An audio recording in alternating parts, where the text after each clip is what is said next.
audio. We introduced ourselves in the lobby earlier, so we're just going to do that again real quick. My name's Kevin Koback. I'm with the Colorado Bureau of Investigation, and we're assisting the Frederick Police Department with this case involving Chris Watts. And this is Tim Martinez. Also an agent at CBI. Sir, if you just introduce yourself. Dwayne Kessinger. I'm Nicole's father. Dwayne, what's your birthday? November 3rd, 1958. And home address for you, sir? 8801 West 65th Avenue.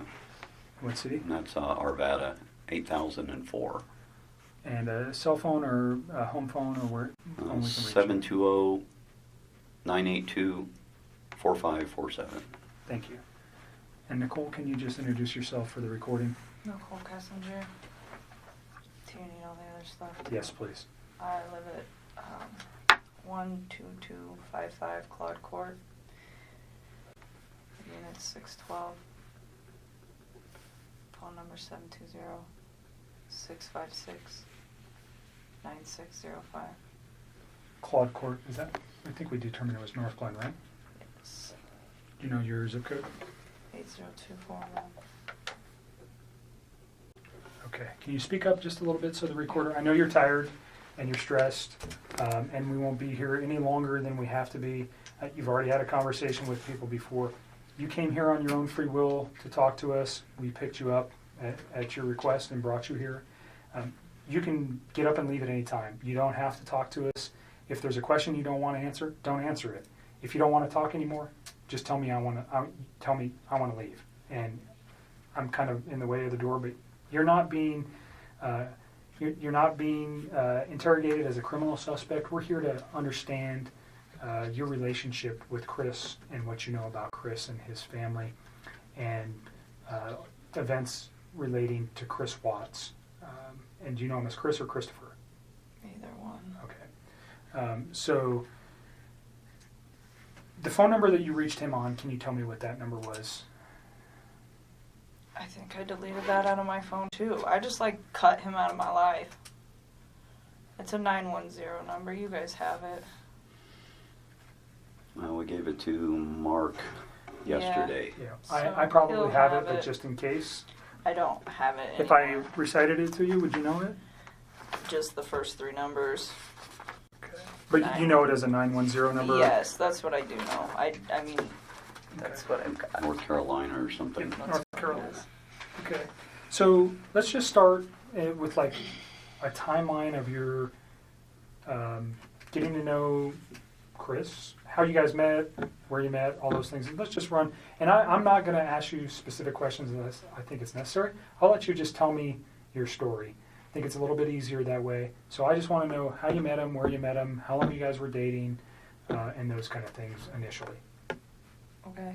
I think I met him sometime in June, probably early June. It might have been May. It was just talking at work. It was pretty casual. And he didn't have a wedding ring on his finger. And every time I talked to him, he didn't tell me that he was in a relationship. He didn't even mention his kids right away either. And then one day he told me that he had 2 kids. I was like, that's pretty cool. And started telling me about his kids. That sounded like a sarcastic comment. No, I thought it was kind of cute. I was like, oh, he's a dad. It was right around Father's Day too. So whenever that is in June. Okay. Yeah. So I'm not good with holidays. he told me he had kids, and then it was Father's Day shortly after Okay. that. So that's what I do know. And I was like, I thought it was cute.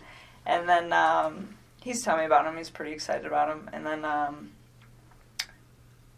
he mentioned that he did have a significant other. And then he told me that those two were in the process of a separation. Did he mention the children's name or his significant other's name? I didn't know his significant other's name for a while.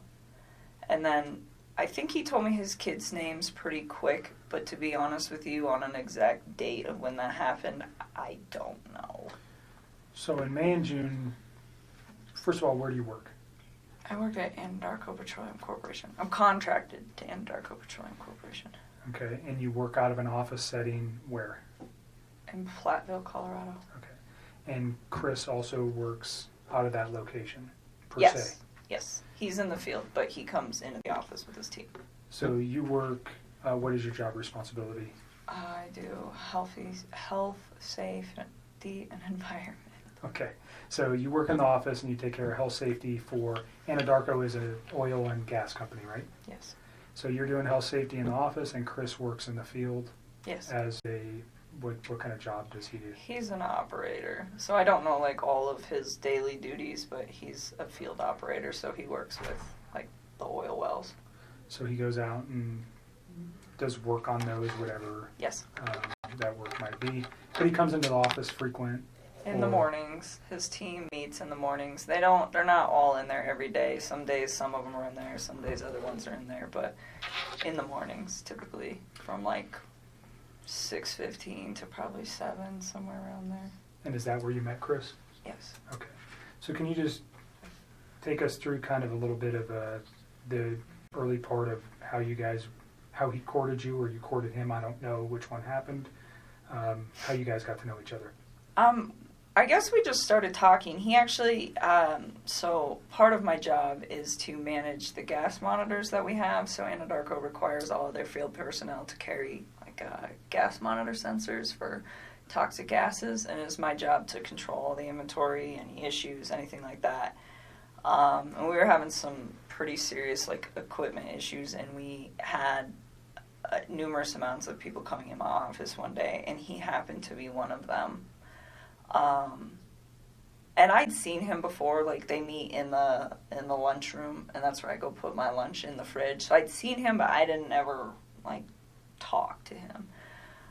So that day we just started talking, and then every time I saw him in the hallway after that, and it was always hit or miss, like it wasn't an everyday thing, it was just when I saw him, we just started talking, and we just kind of had a lot in common and just hit it off, so we'd always have, pretty good conversations, and then, I don't know, one day he told me that he had kids and started talking about his kids, and then mentioned, yes, that I have a wife, but we're getting separated. I said, okay. And then When do you think that was?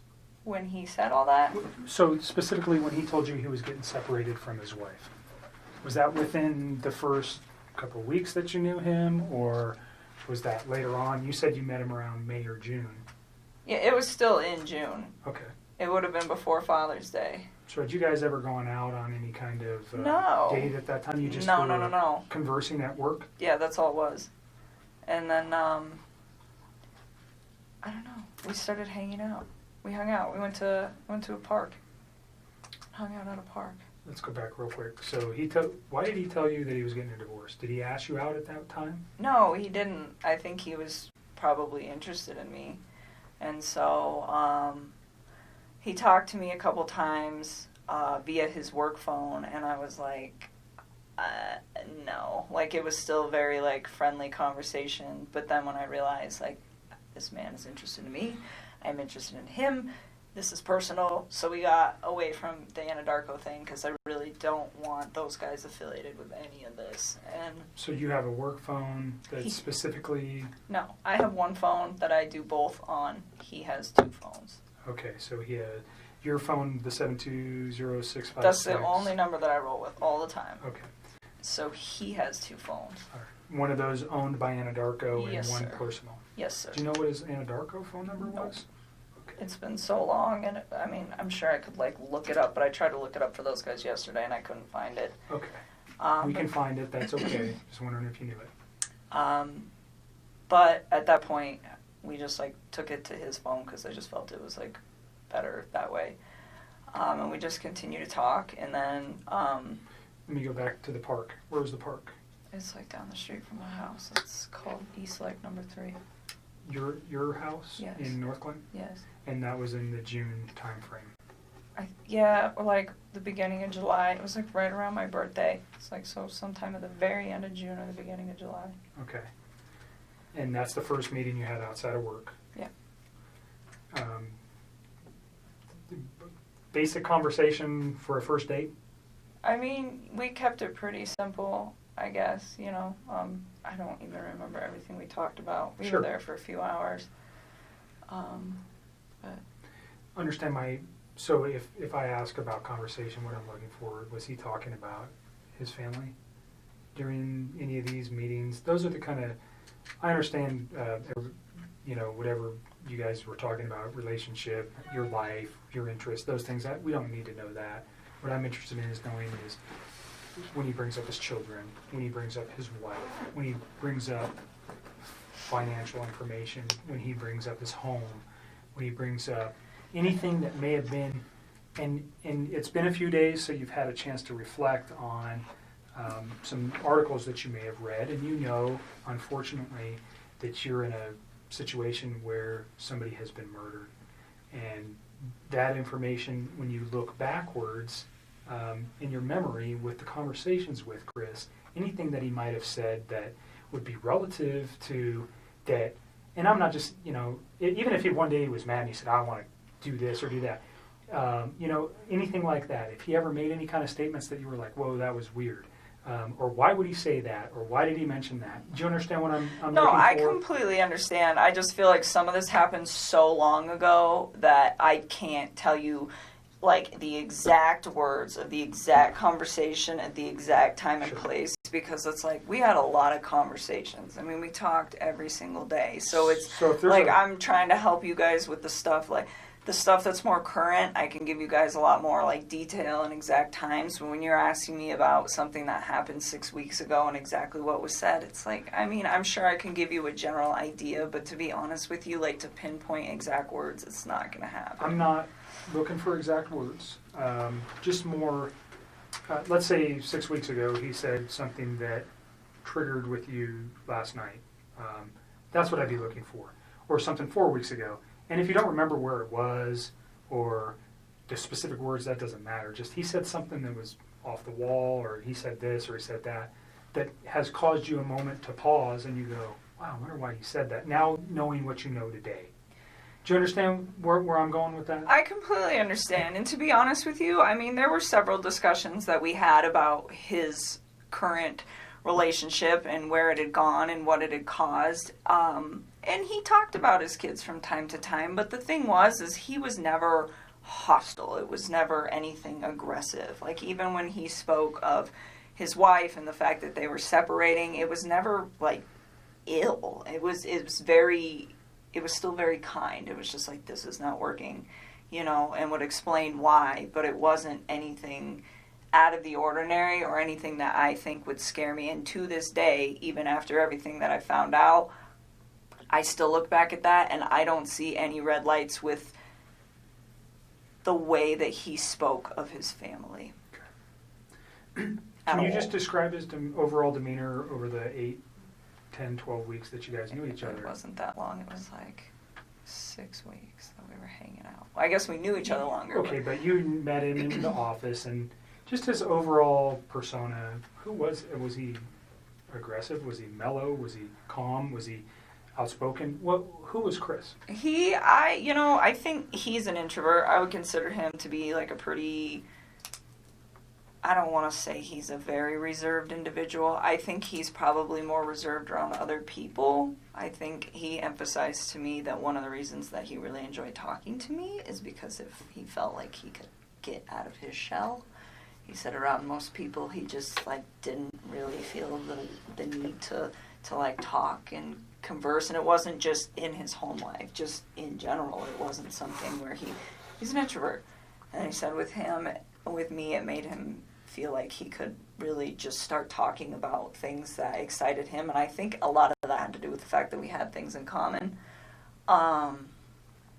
So with me, I think he was a little bit more outgoing, but even then, I would still consider him to be an introvert.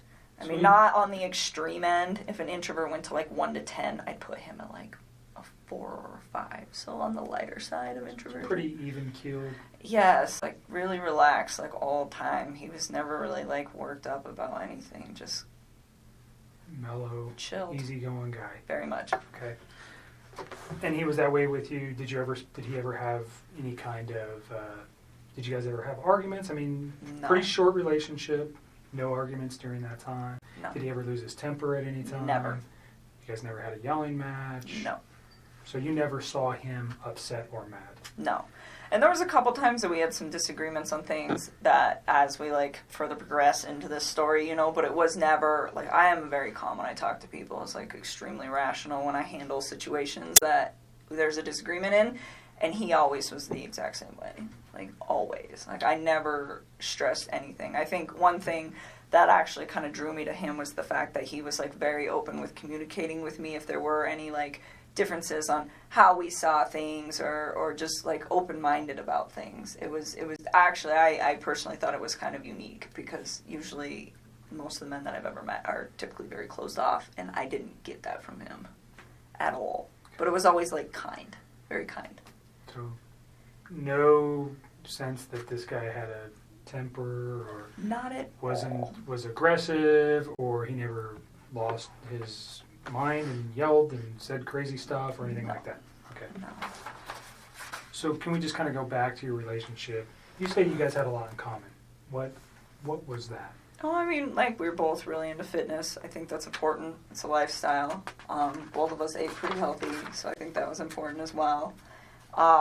He's a total gearhead. He likes cars a lot, and I don't know nearly as much about them, but it's always been something that I've been pretty interested in, so we definitely talk about stuff like that. And I guess he was always willing to learn new stuff, and vice versa. I like to travel a lot, and it's not something that he's done a lot, but he seemed really interested in what I had to share with him, and vice versa. So even if it wasn't something that we originally had in common together, it was just hey, I respect what you have to say, and vice versa. So you guys, yin and yang, you got along pretty well. Very well. And no time, he never gave you any indication that None. that he was having issues. So during your guys' dating time, did you guys spend most of the time at your place? Always. Okay, always at your place. Or we'd go out, but I told Mark yesterday, he asked me if I went over there, and I told him about one time that I went over to that house. I've been to that house twice, but it was very, very brief, and it was not an extended stay. I did not feel comfortable there, or I just didn't want to be there. It's not my life. That is somebody else's life and somebody else's existence, and I respect that. That's their space. And so I used to tell him, well, come to my house because this is our space. This is my space. And so for me, out of respect just for whatever situation he had going on and the fact that it's not my home, I felt that it was better to be in my place. And I live alone. I don't have any roommates or anything, so it's pretty easy to do that. So during June and July, were you aware that his family was not did you meet his children? Nope. During I didn't want June to. and July. And he didn't ask me to. Okay. I mean, not that I didn't want to ever. It was just not now. It's you're not finalized with your separation. And not only that, we've barely been dating. You can't introduce kids to somebody new in a situation like that. That's something that takes time. I mean, would I have liked to have met them? Of course. That would have been a great honor for me to have somebody introduce their children into my life, but not then. It was something that it was okay, well, let's see where we're at in 6 months. Let's see where we're at in a year. And if we're still doing this and you and me are still, happy with where we're at, and you think that this is something that is going to be long-term and is worth bringing your children into the picture, then yes, I would love to meet them. But it's not right now. You are still in this situation where you're not even completely out of it, and I'm getting in it, and that's not fair for them. And that was kind of the policy that I had with him, it was just yes, but not yet. So did he ask to introduce you to his children? Not at that time. Okay. I think both him and I were on the same page of eventually, if things went as they should in the I understand you guys' relationship. relationship is very new and young. Yeah. So, although it was short, just laying everything out helps us understand what actually was going on with him. And Yep. I might ask you a question and you're going, why the heck would he ask me that? Probably because I have information that I'm not willing to share with you, and I'll tell you that right now. I'm not going to tell you. Some questions I'm going to ask you, and you go, what the heck? I want to share some information with you. Just, it protects you and it protects our investigation. So if it seems weird, there's a reason I'm asking it, That's and fine. it's usually relative to what I know. So don't take offense to it. Again, it's just part of what we need to know. Understood. So, just you went to his house on 2 occasions. Yes. Was that recent? No, that was like pretty early into it, and I did not like it and did not want to go back. Do you recall where the house was? Yeah, it's like right off the highway in Frederick. Okay. And you know the streets? I mean, I'm sure I could figure it out again if I like really had to. Like off the top of my head, no. Do you know the street name? No. Okay. I would have to like drive around in there to get there. Okay. Did it look like anybody else lived at that house at that Oh, time? definitely. Okay. I mean, So the is that whole what thing. freaked you out? I mean, he told me that he was living in the basement, and he said, we're separated, but we're not divorced, and we're going to get ready to sell the house. And that was the impression that I was under. And I was under the impression that they were taking everything pretty slow with this, with, like, getting ready to sell the house. I mean, those are big things. So that's what I was informed. And, I mean, if you think about it, this whole thing happened in a 6-week stretch. Like, that's not really that much of a time frame. So in that sense, like, it's believable to me. Yes, I went to the house, and the first time I was there, I hung out in their like front living room. I just sat on the floor, and it was on the 4th of July. It was the morning of the 4th, and I was helping him to set up my MyFitnessPal app and like track his food, his calories and stuff, because he does pretty good with the working out and stuff. And he asked me, he's like, "Can you help me just like get this dialed in?" I was like, "Yeah, I can do that."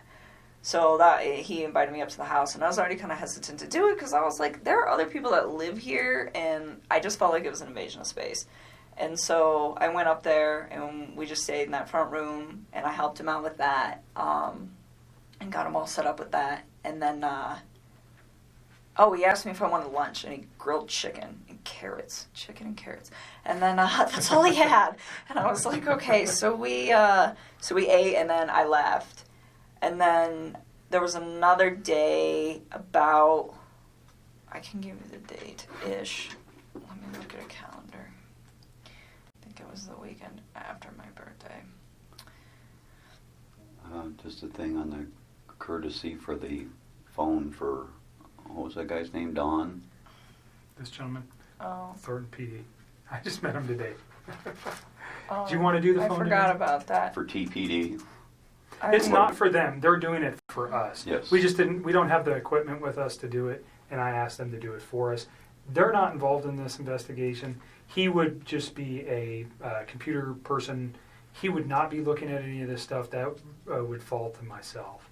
So keep that in mind. He's not involved in this investigation. Thornton PD has nothing to do with this, other than letting us use their facility and helping us with some electronic download.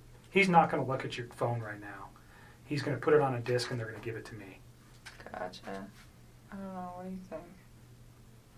I really want to help you guys. I do. I feel like this whole thing is just going to be crazy regardless of whether I give you my phone or not.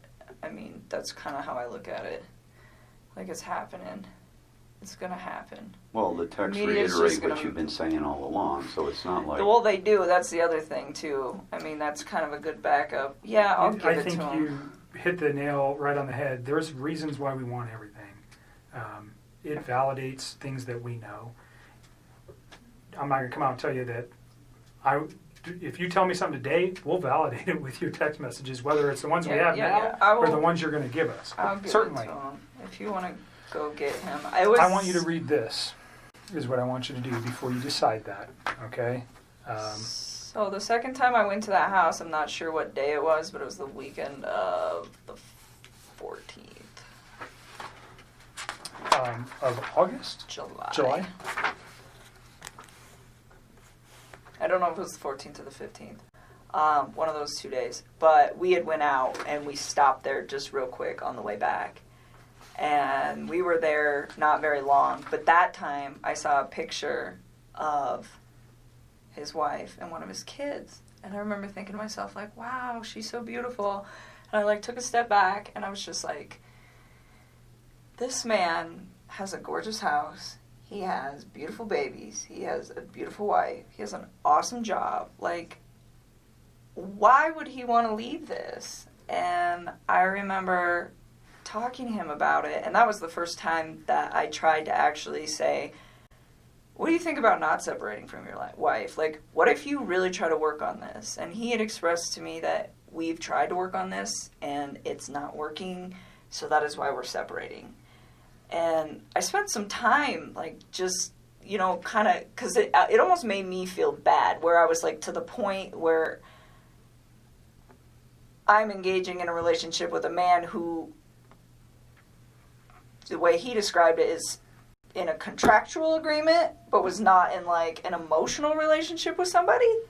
And for me, the way I would have preferred to do this is to have waited till that contractual agreement was also done, and he was done. And he could have approached me and said, I'm just had a divorce, you know, maybe we could take this slow, what do you think? But instead it was, oh, we're separated, and we're working on a divorce. And that is the part that I feel bad about, because I should have waited on that, and I didn't. And, you know, I was just like, well, they're already there. So, you know, but then being in a house, I was just like, why? Fix this. Find a way to fix this. Make it work, you know? And I was like trying to push him to do it, and he seemed pretty reluctant to do it. He didn't want to.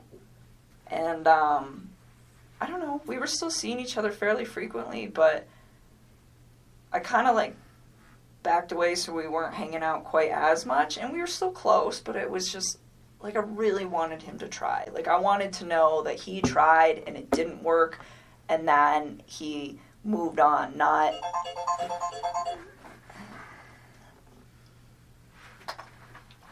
that, you know, they both kind of tried and then he got himself into a situation with somebody else. And I don't know, I just thought he had a beautiful life going on, and he could have made it work. That was the way I looked at it from the outside. So is this something you reflected on since this event, or was this you? No, I was doing it then. Like, you said see this. it in This my- doesn't look right. He's kind of. I don't want to be responsible for breaking up a marriage, especially with 2 children. Is that kind of the gist I'm getting here? I didn't think it didn't look right. I mean, I think he was legitimately sleeping in the basement, and I didn't think that these two were. I mean, I think it was like, hey, we're both stuck in this house for now. We got to sell this. In the meantime, you live here, I live here. We sleep in different rooms. Take care of the kids. That's just like kind of how I took that.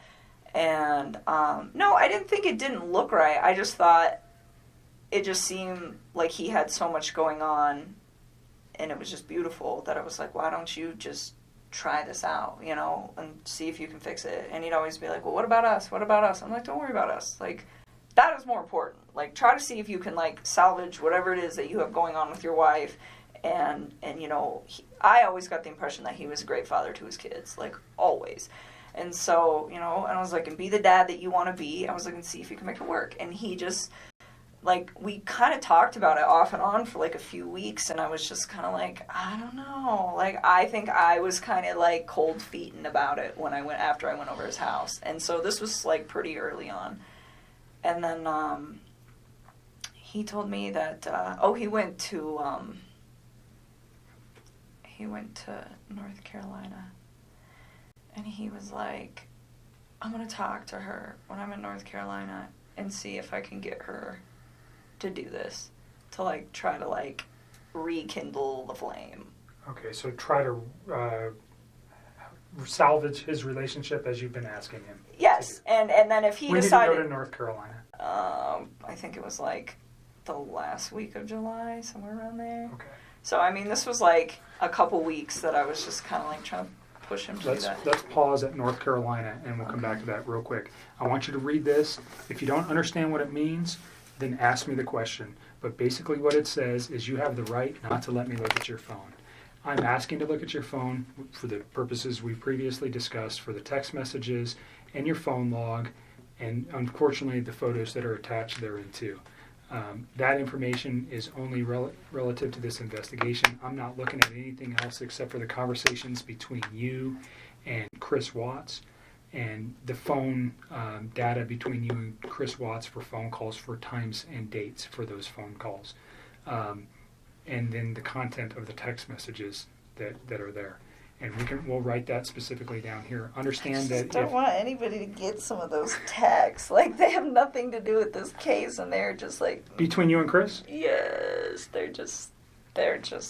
So just tell me what you're... They're just kind of raunchy. Okay, like, I well, don't need anybody... everybody's an adult. I don't need that posted, like, We're not going to somewhere... post it. I don't want the newspapers to get that. That's all I want. The I just only need ones them that to we would not be get looking that. for, again, is the same kind of questions we're getting to here, is things about his children, things about Understood. his wife, the Understood. questioning of, did he ever, has he ever said something to you that might indicate, maybe not then, but now, that there was something like this in his mind? Or, you know what we're looking for. I don't need to come out and tell you that. I understand the embarrassment of particular photos or potential sexual types of conversations you may have had with Chris. It's not relative to the investigation. We don't care. Okay, you're an adult. I'm an adult. Everybody in this room is, even your dad. And I give it to you for saying that stuff in front of your dad, because I'm not sure many women could do that. So that's not what we're after. We're after the information that corroborates things that you've told us, and also that corroborates or may tend to prove that things that Chris told us were a lie. You understand that? Mm-hmm. And that's maybe going a little bit far. I usually won't tell people that, but because of your reservations, that's what I'm looking for. If I can disprove something he's told me by a phone records don't lie. People do. Okay? So if I can disprove something that may be important, that's what I need it for. I'm not saying I can. Has it happened before? Absolutely. Is it critical in cases that I've worked in the past? Yes. So that's why I want it. Okay? Again, you don't have to give it to me. You can tell me, I don't want you to have it. Go get a warrant. I'm not even going to tell you if I go get a warrant, try to get a warrant right now. I'm just asking for you to consent. And again, we can write right here what you're willing to give me, which is the text messages and the phone log. And unfortunately, again, the attachments on some of those text messages. And I'll write it on there, and then you'll just sign it. Okay? Do you understand the questions there? Do you have questions about any of the things that it says? You understand you don't have to do this. You're doing it of your own free will.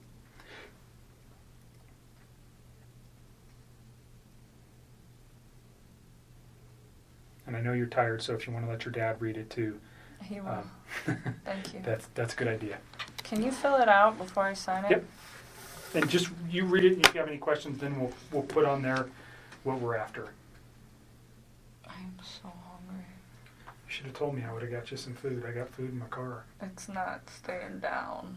It's just coming She hadn't back been up. feeling good. Not because of any, just Like, I got sick prior to this Jim. whole thing happening, and then I think all of this compounding with the Stress. fact that I'm sick, it's just not good. I've not really been eating or sleeping much at all.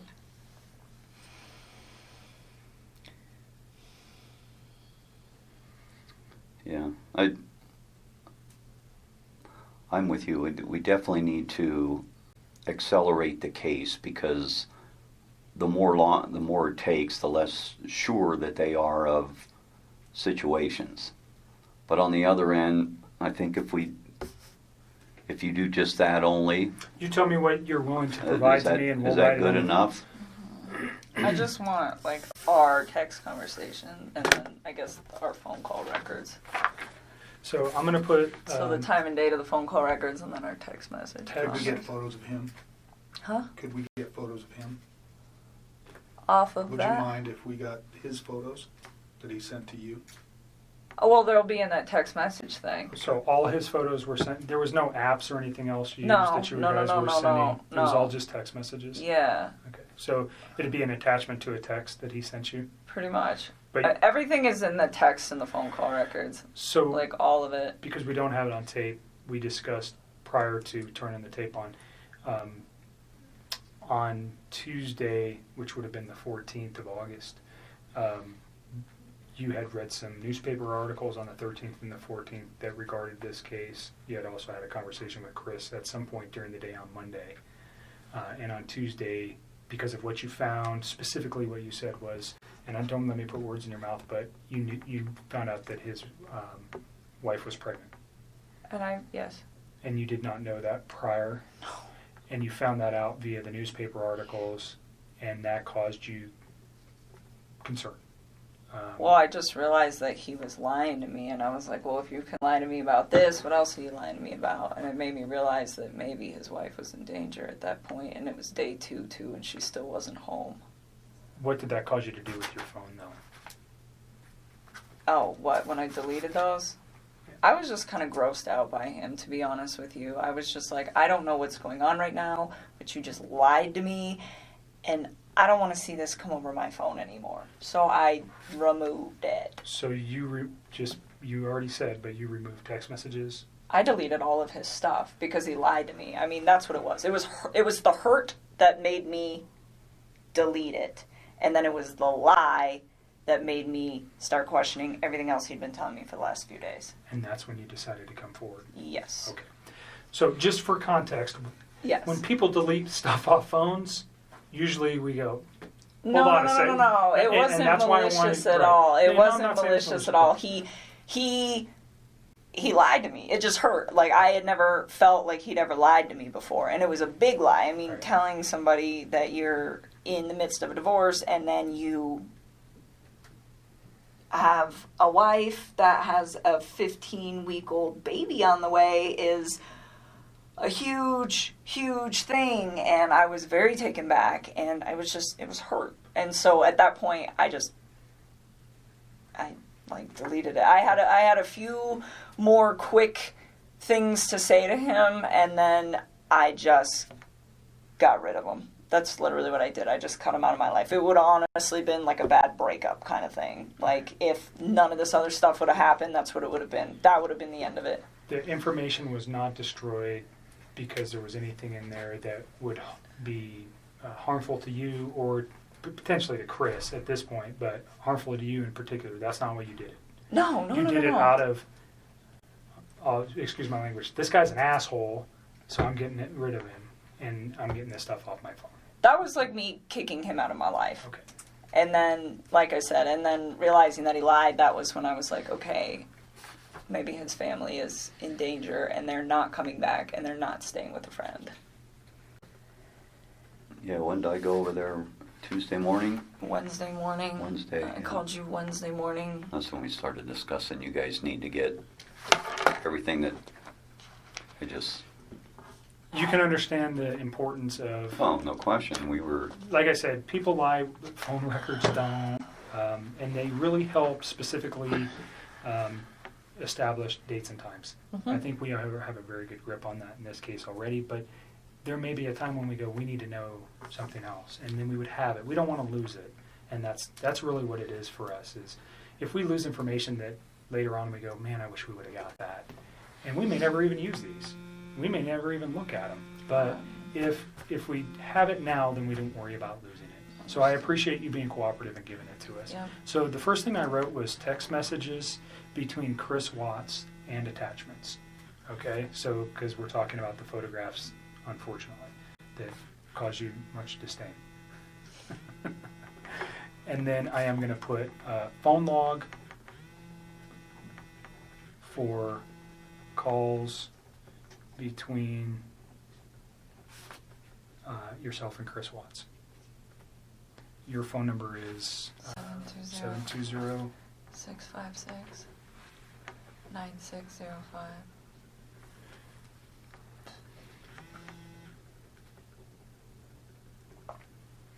And this right now is located we're at the Thornton Police Department. It's going to be moved to so this is kind of, doesn't make sense, but we're here. It's going to be moved to the Colorado Bureau of Investigation. He's going to download it here, but I'm going to take it with me, just so you know. It's not staying here. Okay. They're not going to retain any of this. This comes with me. Okay. Okay? Is there anything else you want on there?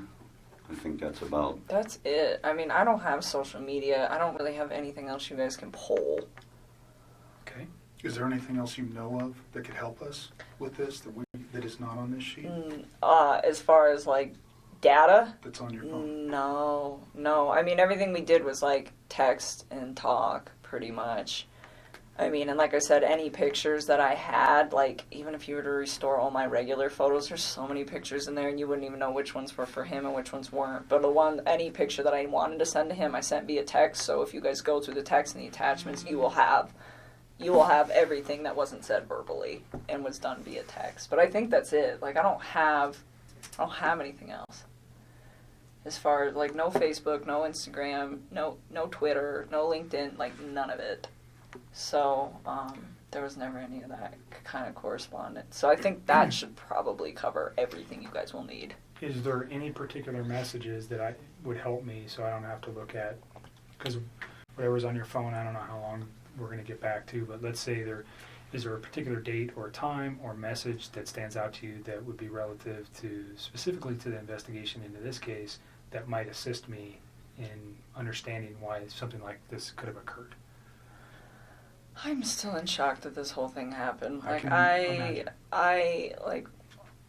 that's why I gave him the benefit of the doubt for the first day, because I was just like, no way. Like, I didn't even think about that. I mean, murder was not on the top of my mind when somebody doesn't come home for an evening, especially if they just, like, had some sort of, like, heated conversation. It's like, okay, you guys are separating, you have a heated conversation, you leave for a night. Like, I didn't even think this guy killed his wife. I mean, that like, murder is on something on the top of my mind when I call one of my friends for 3 or 4 hours and she doesn't answer the phone. Like, that doesn't even process to me as, like, a real thing that is a possibility at that point. And so that's why I gave it a day, and then the second day I was talking to him, he was just, like, a hot mess, I could tell. And then with, like, the way he was talking to me, and then that's kind of when I cut him off and I stopped talking to him. And then... So remember what you just said, and we're going to get to that, because that's probably a very important Yeah, conversation. so if you want to know days, I would probably honestly just start at, like, Sunday and work your way forward. I mean, all the rest of that stuff, it's just, like, the small talk of, like, hey, this, you know? I mean... And your relationship building through the... Yeah, I mean, like, and if you go, like, maybe, like, a week further back, like, there's times, like, I was trying to help him find an apartment, like, just for him, not for me, but for him and his kids, to get set up. And, like, there's times where I'm like, well, where's your wife moving to? Like, how close is she going to be to you? You should be within, like, 30 minutes of your kids, so they're close. And, like, you want to be close to their school and close to your gym. And, like, what's your price range? Like, I was helping him get all of this stuff set up. And it was, like, in a very decent manner. And I don't know if all of that is in text. Some of it's probably on the phone. Like, at this point, I've talked to him so much that I don't even know which parts are, like, verbalized and which parts are texted at this point. But we can figure it out. Okay. You see what I wrote? Text messages between Chris Watts and attachments, and then the phone logs for calls between your phone number and Chris Watts. Mm-hmm. Those are the two things that we'll ask to be extracted from your phone. So if you're okay with that. Why does it say items removed? Cell phone data. Isn't that this? That is that, and that's what he's going to remove, and then that officer is going to fill that out. Gotcha. What is the date? I don't even know what the Today date is the 16th.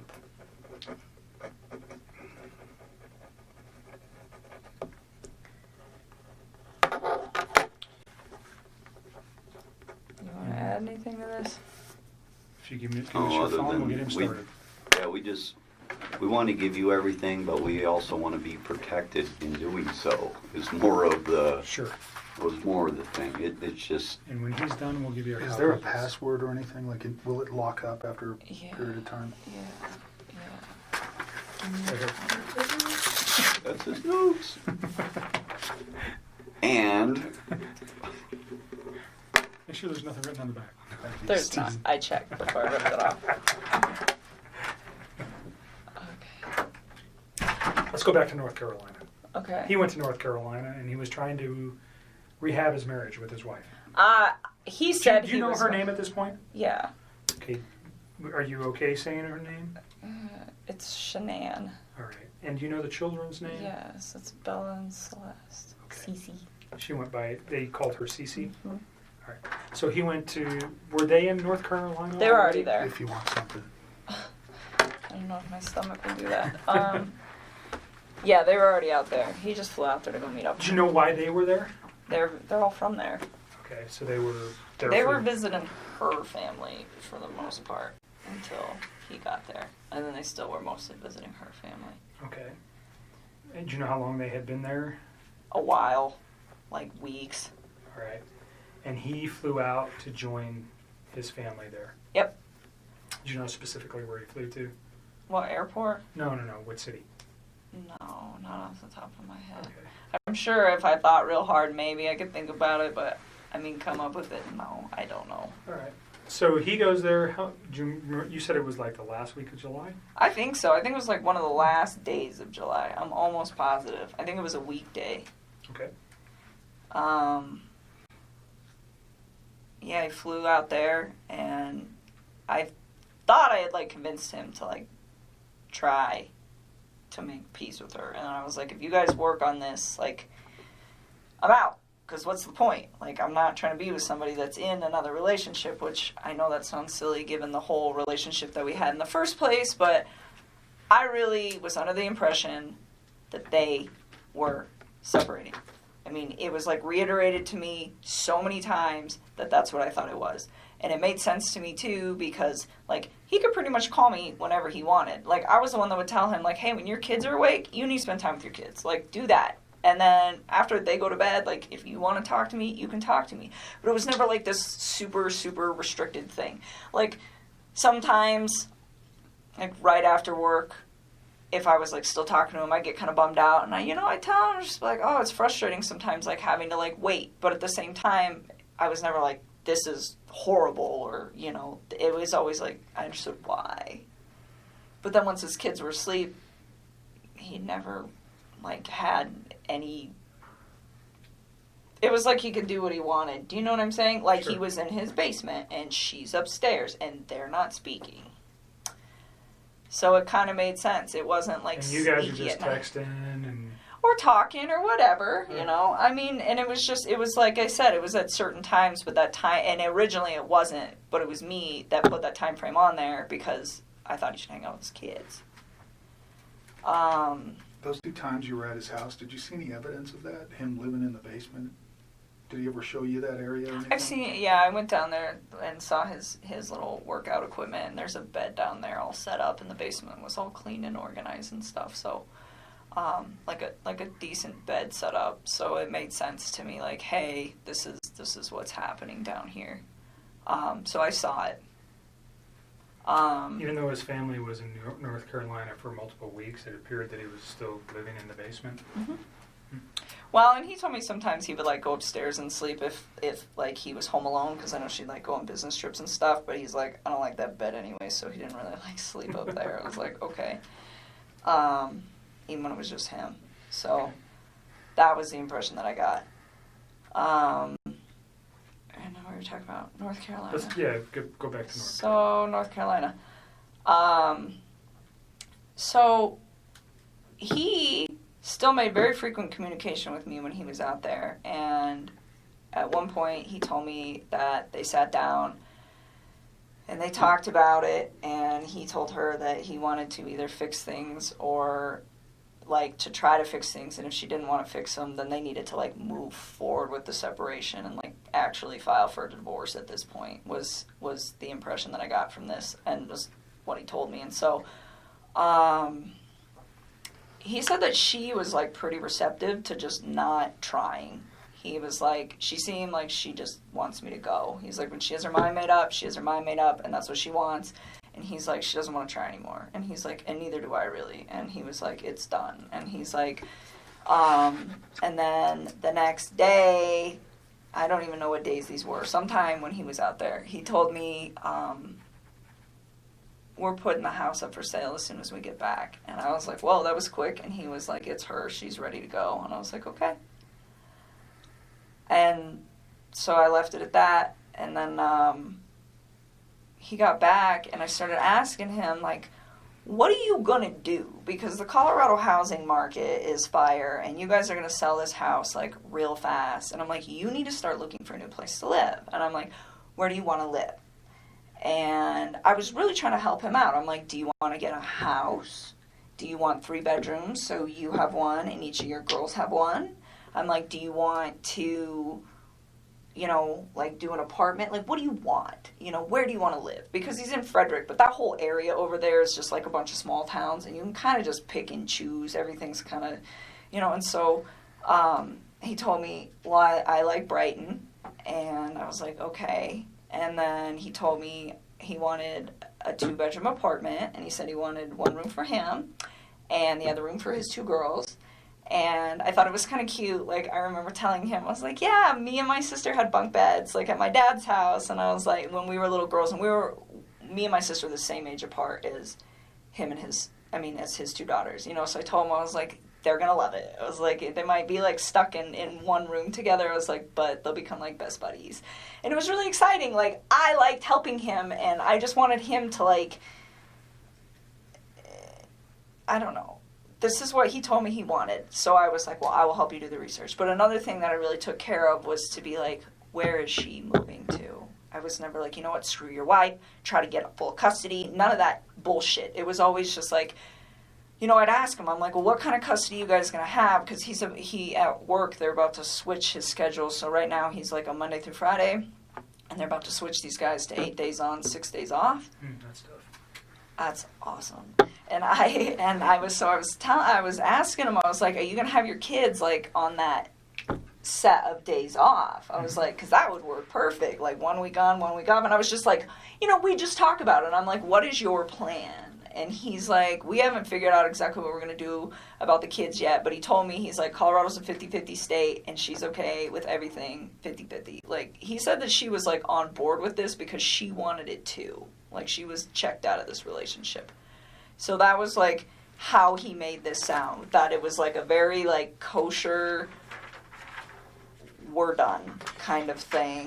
Did you ever give him, like, books or articles or anything to read about saving your marriage?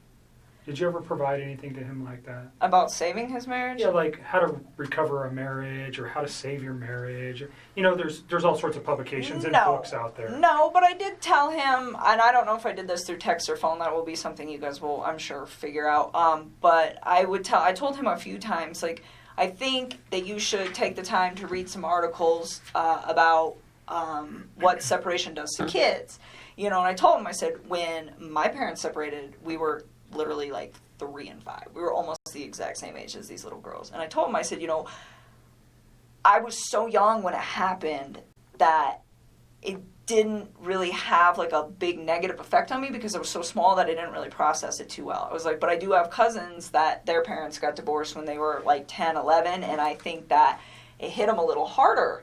You know, and he's like, oh, they'll be fine, you know, and I told him, I was like, even though they're small and you think that they'll be fine, I was like, I think you guys should just read about it just so that you guys are prepared in case, you know, one of these two starts having a hard time with the fact that you guys aren't in the same house anymore, you know, and I would tell him, I was like, you know, there's pros and cons to it, like, because he was, like, getting ready to do it, and it would be like, you know, it's kind of cool having 2 Christmases, and, you know, like, your parents get to go, you know, be happy doing whatever it is they want to do with their lives, and they don't have to be in a situation that's probably not good for the kids because it's not good for those two, you know, but at the same time, it was like, just read. Like, that's what I always used to tell him. I'd always tell him to, like, I tell people to read about everything. Reading is so good for you. So he, at this time, is telling you that, yeah, I am the guy trying to save the marriage and she doesn't want it. That's what he told me.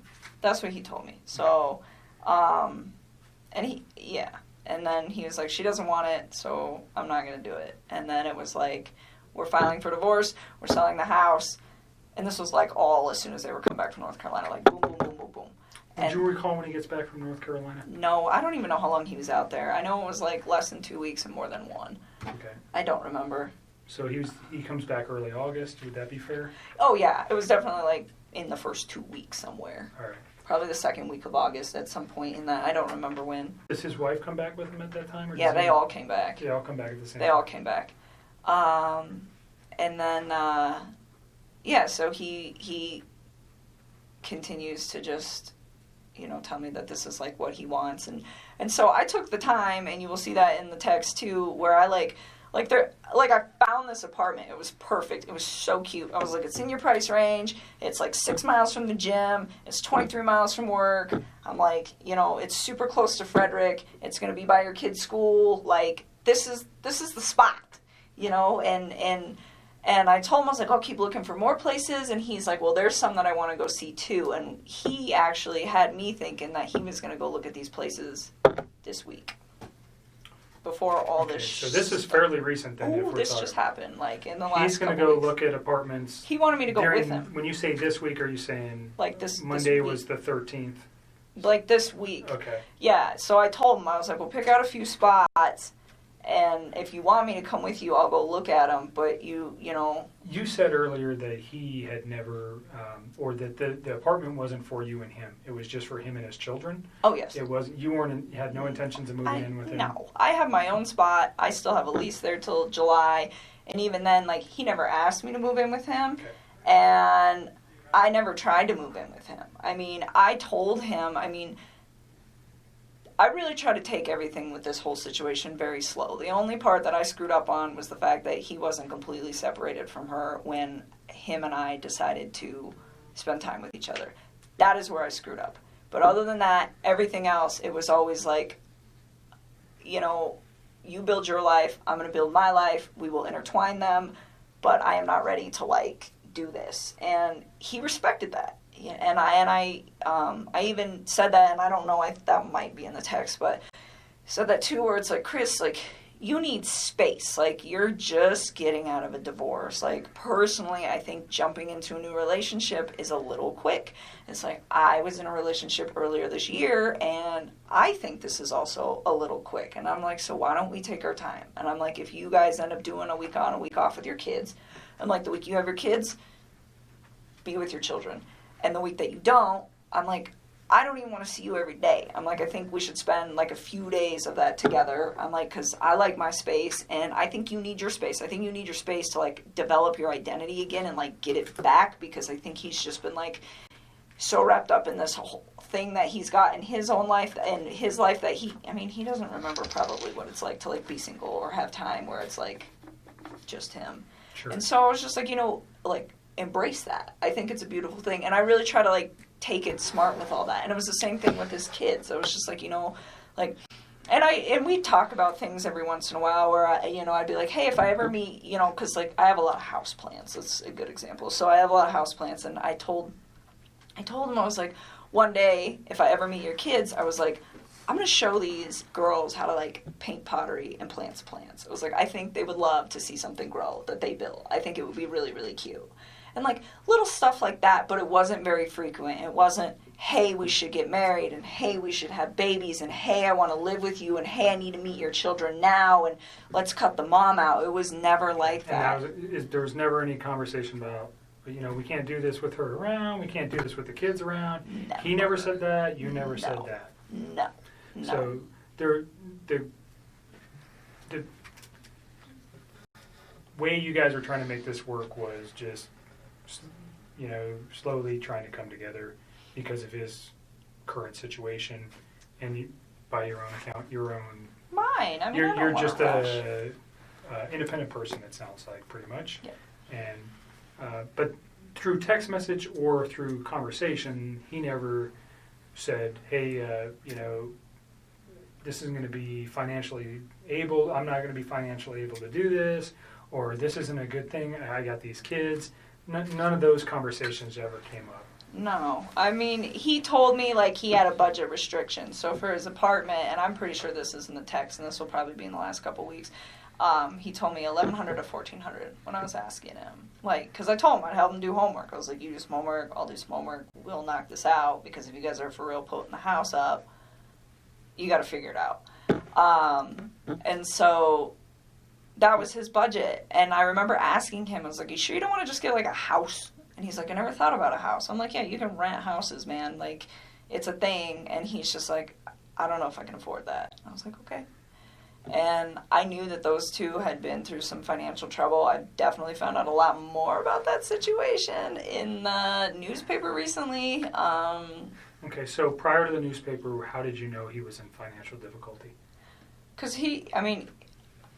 when I went to that house, everything in there is very, very, very, very nice. It looks like it all comes with a very expensive price tag. And I didn't say anything to him about it, but I could kind of tell then where I was like just looking at everything like, how do you guys afford this? And then he has that car. I don't even know how much that car costs, but I bet it's what car is that it? Lexus. I'm sure that thing cost like 80 grand, but just like money. Like everything just looked like it cost a lot of money in that house. You probably have a decent idea of how much money he makes. Yeah, and it's not enough money to pay for all that. Not even close. Did you have any idea of what Shanann did for a living or how much money she might have made? I mean, I had an idea. I would consider her like a sales rep. I don't know how else to describe that.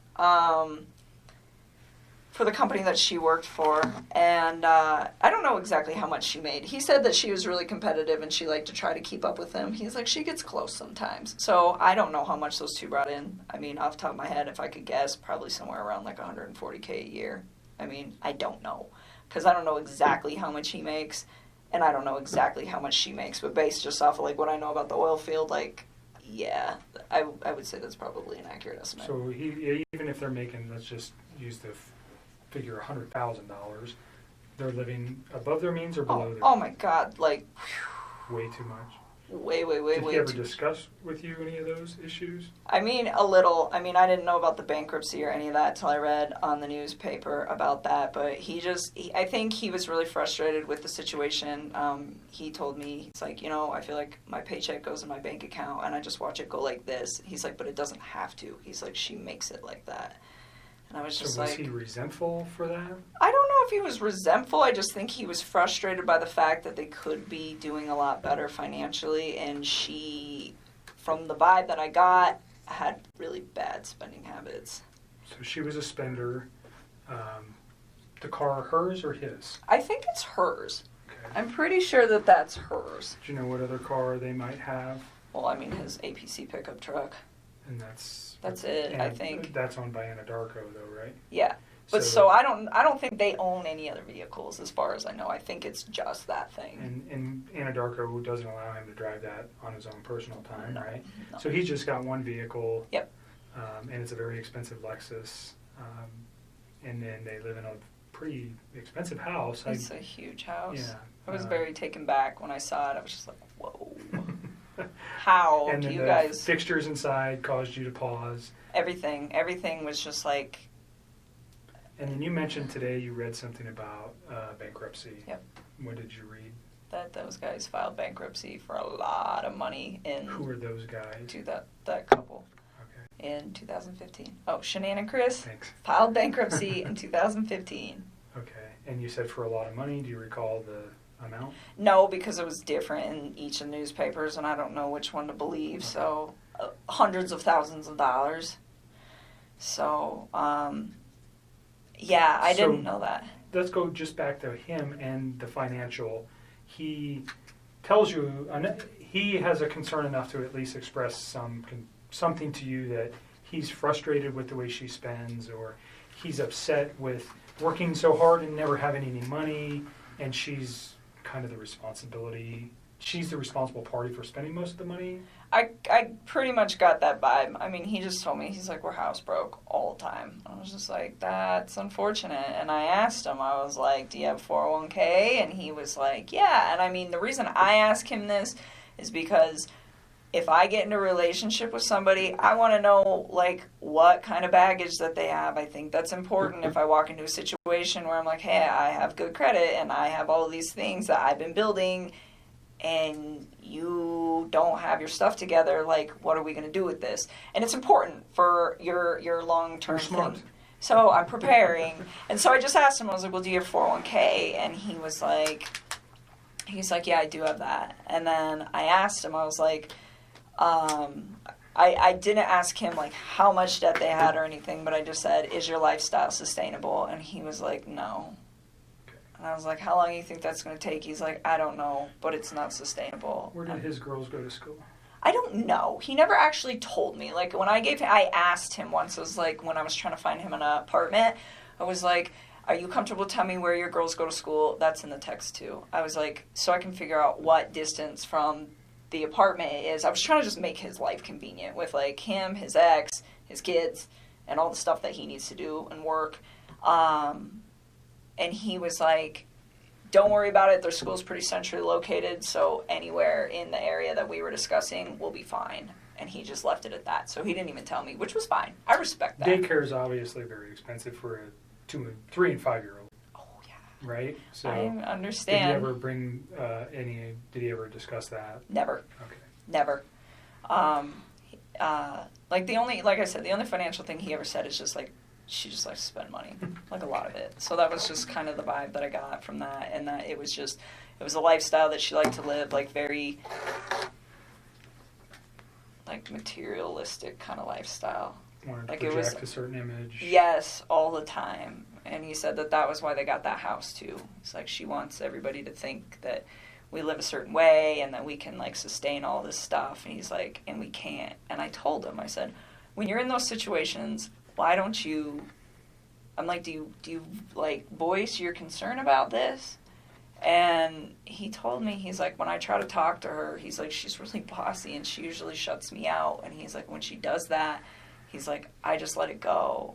And I was just like, all right. I mean, I don't try to like interfere with how those two interact.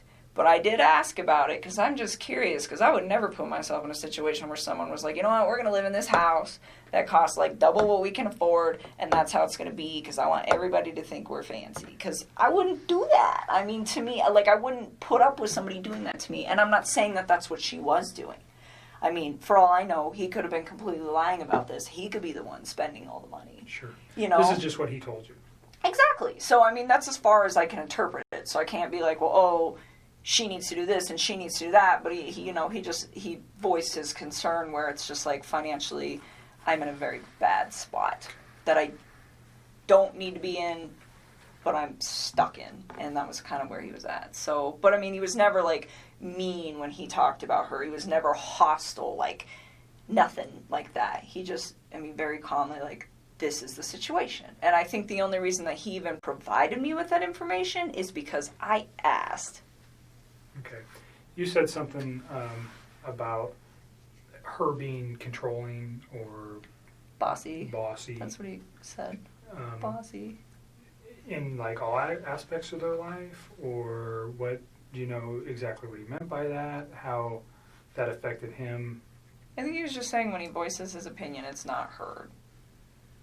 Is the gist of that, which I thought, from what it sounded like from their separation, from them trying to separate, that was a big deal for him, where he was saying that the reason that they don't really get along anymore is because he feels like he's not heard. He says that he comes home from work and he tries to talk to her and she'll just be like, 1 minute, I'm on the phone. Or she'll like scroll through social media and she like doesn't acknowledge him. And he said that he'd addressed it with her a few times and they're calm. He said they don't really like fight. Like they don't scream and yell. And he said he'd addressed it with her a few times and he said it just fell on deaf ears. He's like, she just seems like she's not interested anymore. And I think it made him sad because, I mean, he was like all about his kids and he seemed like he was trying to be all about her, but it just wasn't reciprocated. And I think at that point he was just like, they just kind of like fell apart. Okay. Just kind of drifted apart. But was that your words or his? What, that they fell apart? Those are mine. Okay. Those are mine. He just said that they didn't communicate very well. And it wasn't in a aggressive way communicate. It was just the fact that they didn't like communicate at all. They didn't talk. And they had children and was there ever mention that he was trying to resolve or save his marriage for the children's sake? A lot of people talk about that. Did he talk about that? I mean, he told me that he believed that the only reason that those two had still been doing it as long as they've been doing it, he told me that her and him have had communication issues for about 6 years, where she just seems really like detached and uninterested in like trying to like build something with him. And he said, and I said, 6 years is a really long time for you guys to not fix that, considering they were married for, what, 8? I mean, that's like the majority of their marriage.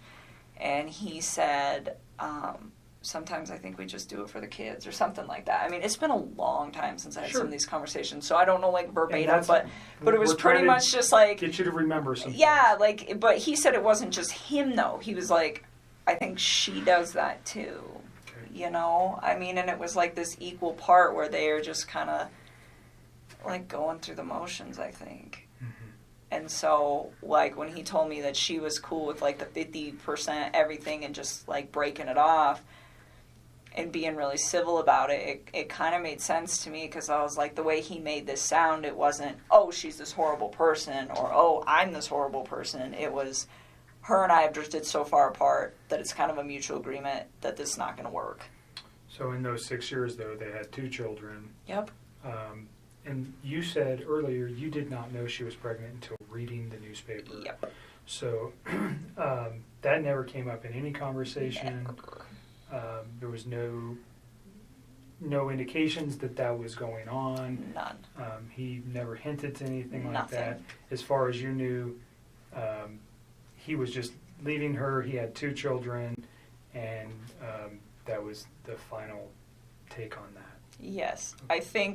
I know why he lied to me. He lied to me because if I'd have known that he had a child on the way, I'd have never wasted my time with him in the first place. Like, none of this would have ever even occurred if he would have just told me the truth.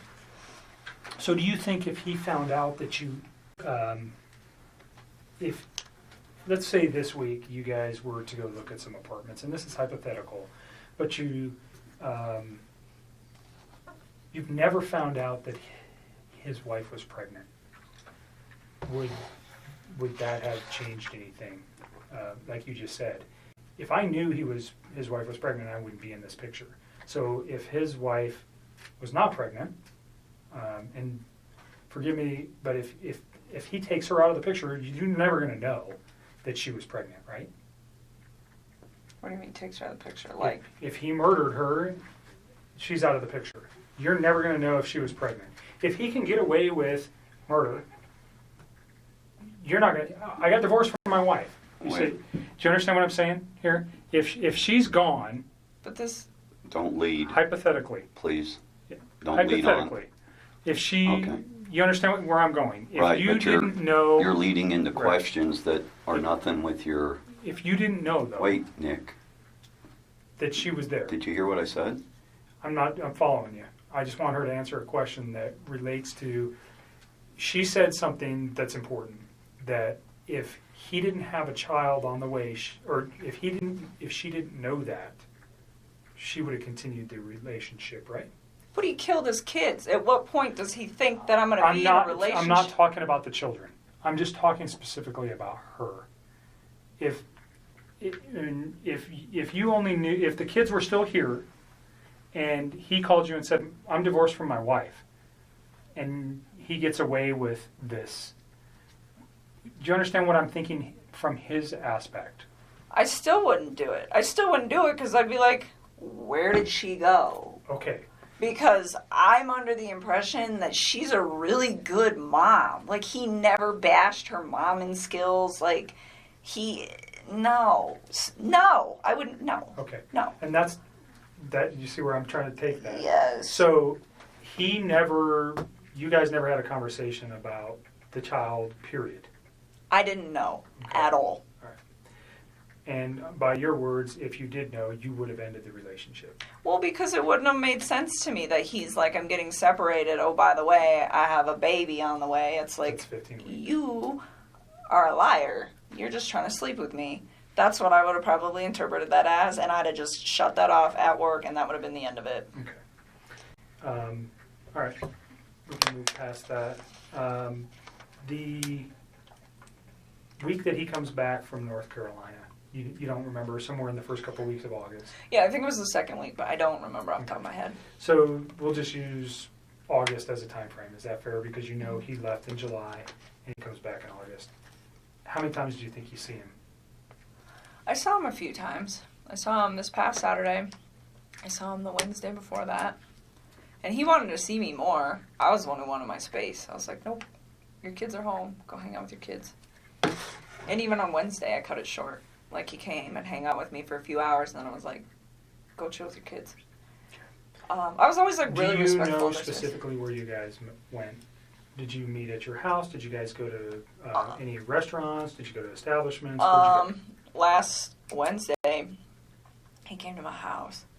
And this past Saturday, we went to, what's the name of that bar that we used to go to? It's not the same, the Lazy Dog, but it's the one off of 144th and I-25. I think it's 144th, up there. And it's the Lazy Dog? Yes.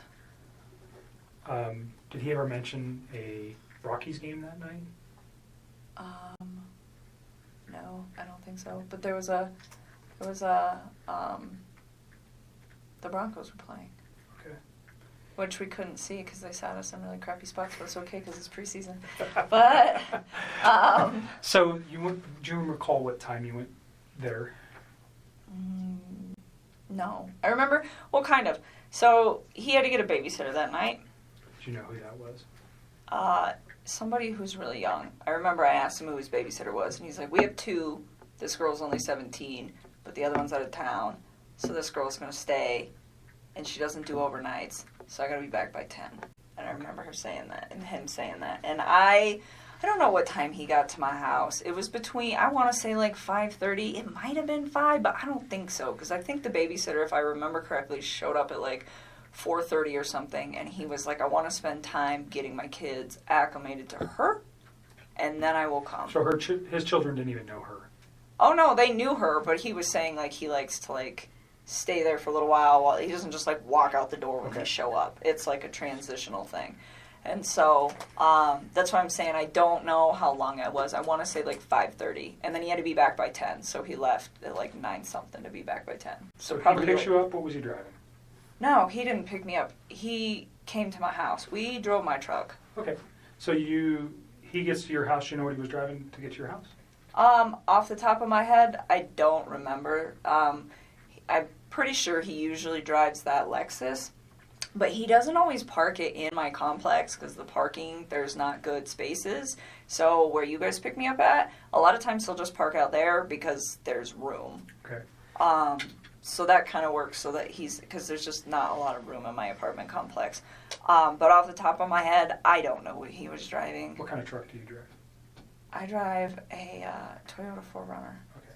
So you guys take your 4Runner to the Lazy Dog. Yep. And you said they sat you in crappy locations. It's just Where were you inside the bar? When you walk in, you just hang a right, and we were like one of the first 2 booths on the right when you walk in the door. It's just not it's a good spot, but just not for the TVs.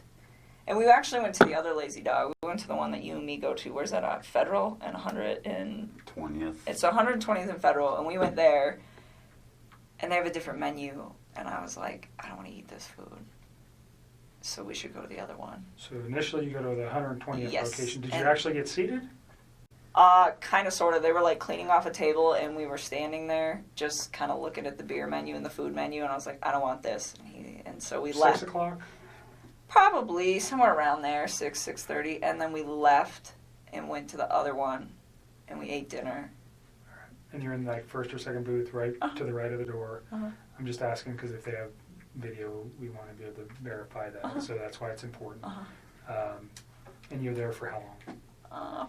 I don't know. Probably we didn't stay for dessert, so I don't know. How long's the restaurant take? Like an hour and a half? I don't know. I've never been to the Lazy Dog. I don't know. Probably about an hour and a half, and then we went back to my house for a little bit, hung out at my house for a little while, and then he had to leave, and then he left.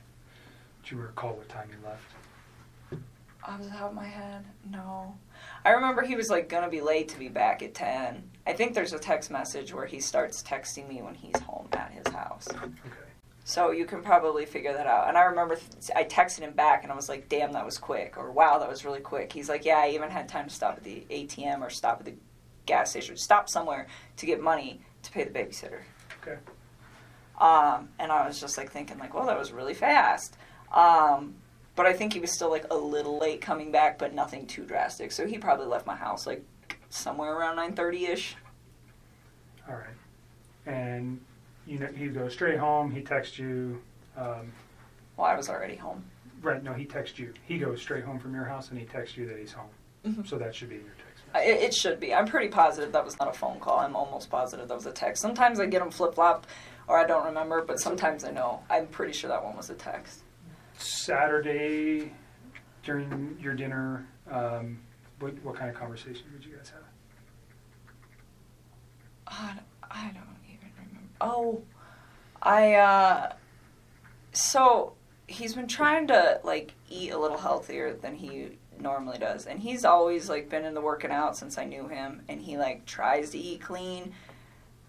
But he was trying to, like, step it up a little bit. And nothing like the people who do, like, the competitions and the shows that are all super restrictive. I mean, it was nothing like that. It's just, like, day-to-day general maintenance. But it's how I eat, and it's pretty healthy. And he's been losing a lot of weight. He lost, I want to say, like, 13 pounds in the time that we were hanging out. And honestly, when you start eating a little bit cleaner and you start working out a little bit harder, the first couple months, especially for a man, because they lose weight faster, it's not something that's, like, that drastic to me, but it did stand out that it was, like, a little much. And so I was like, whoa, like, maybe you're not eating enough macronutrients. So let me look at them. So he had been working on his MyFitnessPal app and, like, programming, like, all the stuff he eats.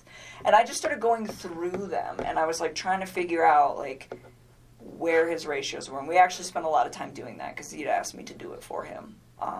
Because I just was at the point where I was like, if his weight loss slows down in a few weeks, he'll be fine. And if it doesn't, then his macros are a little off. It's not, like, that big of a deal, like, in the workout community. This is, like, a very normal thing. But Did you have any other outside concerns, like potential drug use, alcohol use, any of that stuff that led you to go, hey, he's lost an extreme amount of weight in such a short period of time? No, and I wouldn't call it extreme. It was just, like, it was a lot. But, I mean, when I first started working out, I dropped, like, 12 pounds in 2 weeks when I first started, like, hitting it hard with the diet. So the fact that he lost, like, that much weight, it wasn't, like I said, it was not a surprising amount. I just didn't want it to be, like, a sustained amount. But no, I didn't think anything weird of it just because of, like, how inter-knitted I am with the, like, workout community, and I know, like, this is possible. But it just, the thing that concerned me about it, I guess, and it wasn't even concern, but the thing that, like, kind of red-lighted me, like, hey, this might be carrying on, is the fact that his macros were, like, pretty dialed in. Like, I wrote them, and he, like, didn't stay exactly on them, but his calorie intake was about where it needed to be, my experience anyways, for, like, what he was trying to achieve. And so, I don't know, he didn't seem to have a problem with it. He liked where he was at with all of that. So that was your main conversation Saturday? That was, like, a big chunk while we were there, is, like, us actually going through, because I was, like, going through each item, like, why are your ratios off? Do you know where his kids or wife were that night? On Saturday? Yeah, his kid. Well, you know his kids are with the babysitter. Do you know where his wife is? She's in Arizona. Okay. How do you know that? Because he told me. Okay. Do you know what she's doing there? I think she's on a business trip. He didn't even tell me right away. He actually told me, I think, like, on Saturday or something. It might have been, like, Friday or something. I honestly don't remember. I just remember I was, like, really surprised where he's like, hey, like, I'm going to try to get a babysitter if you want to hang out or something like that. And I was like, why do you need a babysitter? Like, your wife's home. He's like, no, she's out of town. I was like, oh. Okay. Is there much conversation regarding that, her on being on a trip, or the children during those conversations? Not really. I just asked him what time she was coming home on Sunday, and he just said really late. Okay. And that was it. I mean, there's nothing really to talk about with that. Okay. So your conversation's mainly health-related. Mm-hmm. You guys return to your house, and then he goes home, and then you talk to him for a few hours on Sunday. Did I? Are you asking me, or are you telling me? I'm asking you. Oh, I was like, I don't even know. Someday, honestly, so, wait a minute. That was Saturday. We're talking about Saturday. We're not talking about Sunday right now. Okay, so you're still on Saturday. Yes. You guys have a phone conversation when he gets home? That was the day that he got the babysitter and I went out to dinner, not Sunday. Okay, sorry. I just want to make sure you got your days right. So Saturday, yes, we went out. He had the babysitter. He went home. I'm sure we did. We always talk on the phone. And honestly, I mean, Mark asked me that the other day. He's like, how long are you on the phone? 15 minutes, 20 minutes? Like, you're going to have to look at the records, to be honest with you. Like, so much. You like to talk. I can tell a little bit. Yeah, a little bit. 400, when she was young, she'd crank out about 400 words a minute. Gusts up to 600. That little thing can yak, man. You're a talker, so I'm letting you talk. I need to use the restroom if I Let can. me show you where it's at. Can you So- give me some water while you're out there with Sure. them, please? Thank you.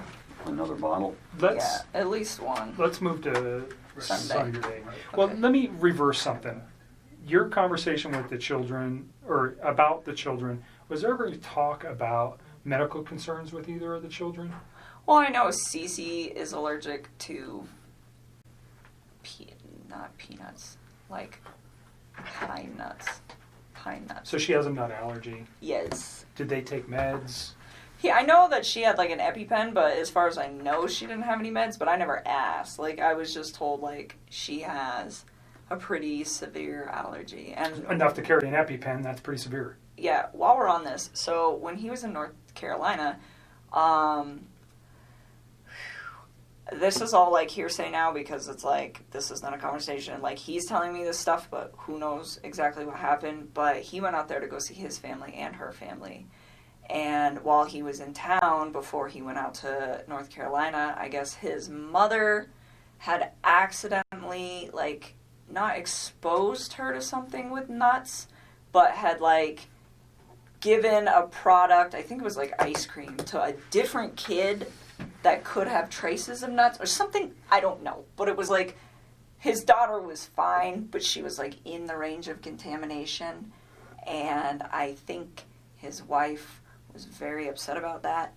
And when he got to North Carolina, he told me that he was supposed to spend like half time with them, half the time with her family, and that was supposed to be what it was. I don't know.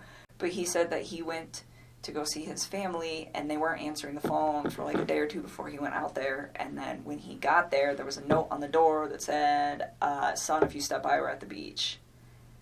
And they ignored him for like most of the time that he was out there.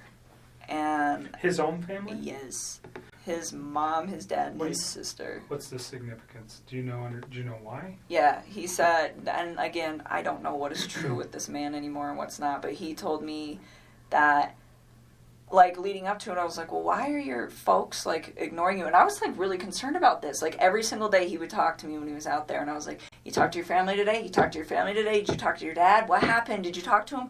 No, I didn't. Or, yeah, I talked to my mom. Well, what'd she say? Are you going to hang out with him? Like, I wanted him to see his people because it's important. Family is an important thing. You know, it just needs to function properly. And Sure. and so I was like, well, and he was like, well, they're ignoring me. And I was like, what do you think happened? And he was like, I'm not really sure, but I think something was said between my wife and them during that incident. And he's like, because The every time peanut that happened nuts. before he got there, yes. And he's like, because every time that I try to, I talk about possibly going over there to see if they're home, she gets upset about it. And I was like, okay. And he told me that his mom and his wife did not get along at all. He said that his mom didn't even show up to his wedding because she's like really did not care for Shanann. So again, I don't know what's true and what's not, but I just know that there was like some tension there. Mm-hmm. And again, like that part is like, I feel like it's almost third party. So that's why it's Sure. like I didn't even Well, but bring it up came from either. him to you, so it's not. It is something that whether it's important or not, we can validate that. I'm sure we will be having some conversations with family. What does it mean? I don't know. But Yeah, I don't know either, but I just know so like. maybe she, I don't know. Well, and then he ended up seeing them on the last like full day that he was there, and they told him supposedly that she had gotten really upset and had screamed and yelled in front of Chris's sister's kids that are very young, and to his mom and to his dad, and said like, you're never going to see Chris again, you're never going to see me, you're never going to see the babies, and just like threatened them, and then like walked off. And I guess that was the incident that happened prior to him coming out there, and then she didn't tell him about it. Mm. She just like let it go, and then he just spent all week trying to figure out why his family was like not trying to be involved. Gotcha. So again, I'm not sure. That was like it just feels really third party, so it's hard for me to like talk about because Sure. like, I don't know how That's okay. much validation. So there is and all that. beyond the nut allergy for Cece, did you know of any other? Did she take meds that you know of other than carrying an EpiPen? His kids or his wife? No, his children. No. And now, well, if you know anything about his wife's medical conditions, if she had any. No, I've read in the newspaper they keep saying, oh, she had medical conditions, and I'm like, is that a misprint? Are they talking about Cece, or is that just something else I don't know? So you don't know anything about Nope. Shanae having any kind of medical problems? No. Okay.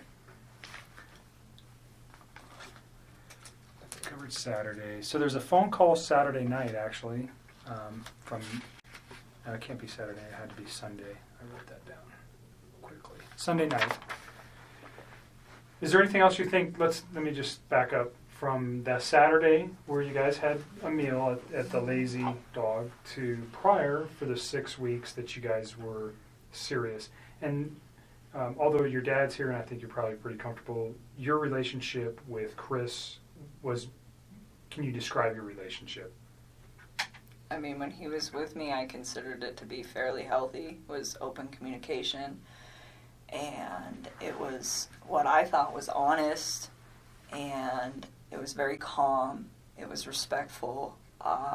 We got along really well. He gave me my space when I needed it. I gave him his, and anytime he wanted to take care of it, anytime that his kids could be in his life for hours or days or whatever, whenever they were home, I made sure that I wasn't a presence in his life so that he could be the best dad that he needed to be. And I mean, I thought what we had, it was very comfortable for me. I enjoyed it. I think he did very much as well. You guys, 6, 8 weeks, 2 months, whatever it was, you guys had an intimate relationship during that time? Yes. Okay. So you're pretty serious. Did he ever tell you that he loved you? Yes, he did. Did you ever tell him the same? A couple times. Okay. Notwithstanding that today, because those thoughts may have changed for you, but on, let's go Sunday into Monday or Monday, did you still love him on those days? I think it was something where it was I said it a few times and I meant it, but he definitely felt the urge to say it to me a lot more than I did to him because it was just all very new to me, and it was take your time with this. You don't need to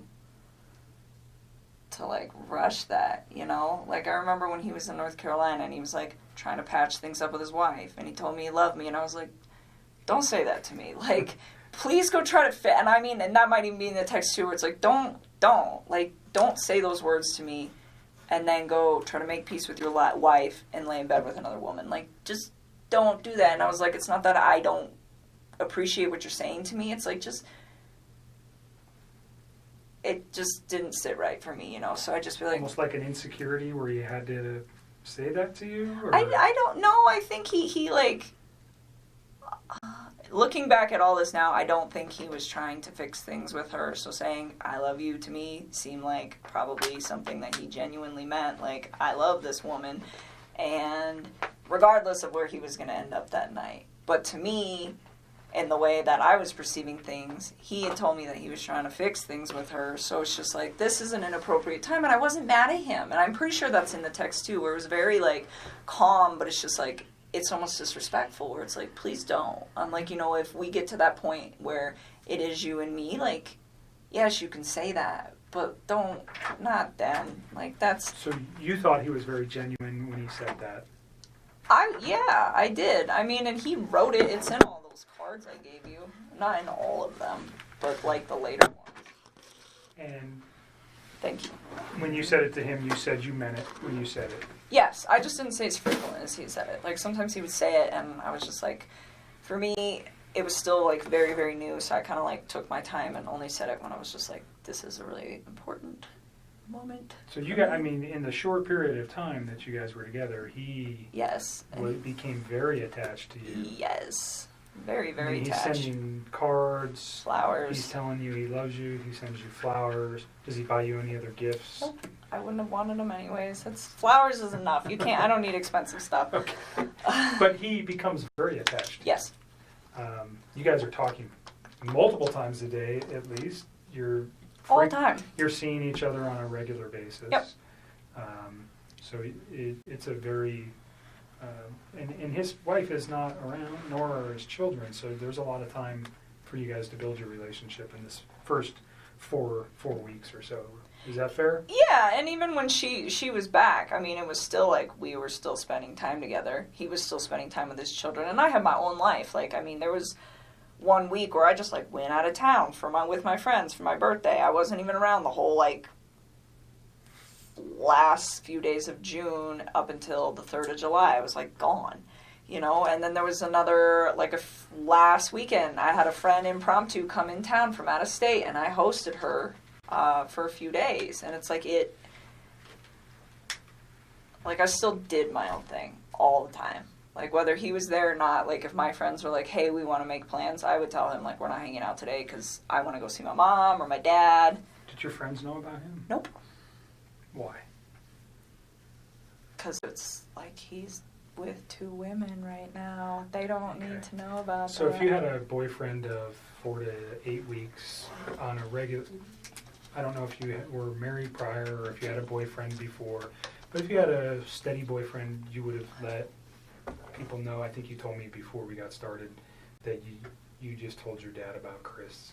No, I wouldn't recently. have told them. I wouldn't have told people. It's too early. I mean, people... So you don't tell your friends, hey, I No, got a because boyfriend. people come and go. I mean, Okay. the dating scene these days is like, it sucks. I mean, so, no, I wouldn't. I mean, it would have to be something, even with Sean. I think I was with Sean for probably like 6 or 7 months before I brought him home to my family. I mean, I really, same with, that was the guy I was in a previous relationship with, but I mean... But this one you were a little bit more, you said he's with 2 women. Was that one of your considerations for not telling anybody about him? Yes, well, I mean, it was like, okay, like this, to me, it wasn't going to be an extended thing. Like, if it got to the point where we were, like, dating for, like, 3 or 4 months and he's still talking about, oh, I'm going to move out and I'm going to sell the house, I think at that point I probably would have just been like, I don't think you're really, like, doing these things you say you're going to do, and I probably would have just, like, left, because at that point, it's not fair. It wasn't fair to me in the first place. It wasn't fair to her in the first place. It wasn't fair to any of us in the first place. You know, it wasn't fair to his family for him to have an affair. It wasn't fair to me to have him lie to me and make me think that everything is going to plan. And still to this day, I don't even know what's a lie and what's not. I don't even know if they were, like, filing for divorce.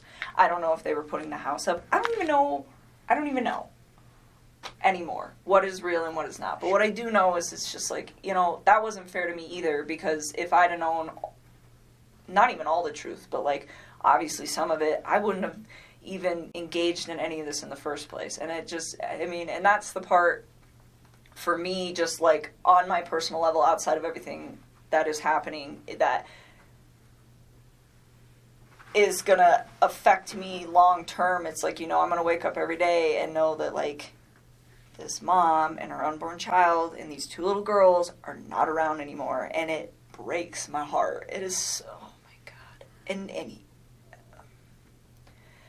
And then I have to think about, like, the consequences of his actions and how they affect everybody else. Like, all of her family's impacted. My name is about to be, like, slandered for probably a while. I don't know how long it's going to take to heal, but I would not be surprised if it's going to be hard to go out in public sometimes for a couple of years. And that really hurts me. I'm just like, this is a horrible, horrible thing. Like, how dare you, you know? And people aren't going to understand that.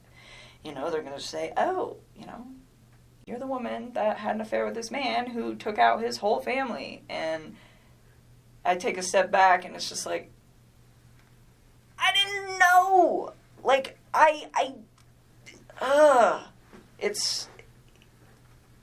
he's so disgusting. I'm so ashamed of him and everything. And I just, oh, those little girls. They're so little. They're so little. We talked a little bit earlier about getting some help for these things, and we can provide that. Okay. At really no cost. Through the Well, state. we're working.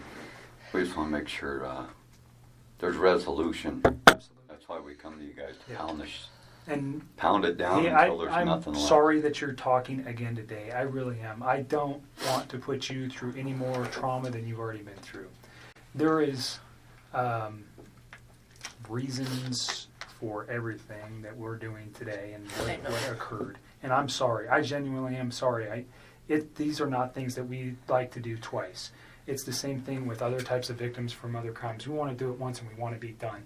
Unfortunately, we didn't know yesterday what we know today. And that's why we're here, because we need this video. And I am sorry, because I know it's hard to talk about it. God, it's so sad, and she's pregnant. And, you know, on our end, we God, didn't... and they're so cute. They're so little. Like, why? Why? Ow! I don't even understand how you could, like, bring yourself to do that to somebody who's, like, that big.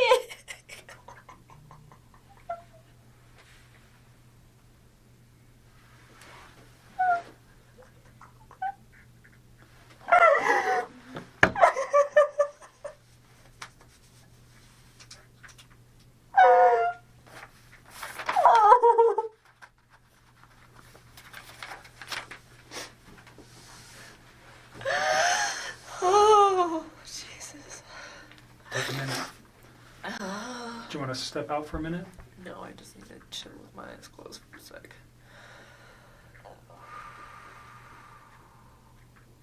I still cannot believe this is happening.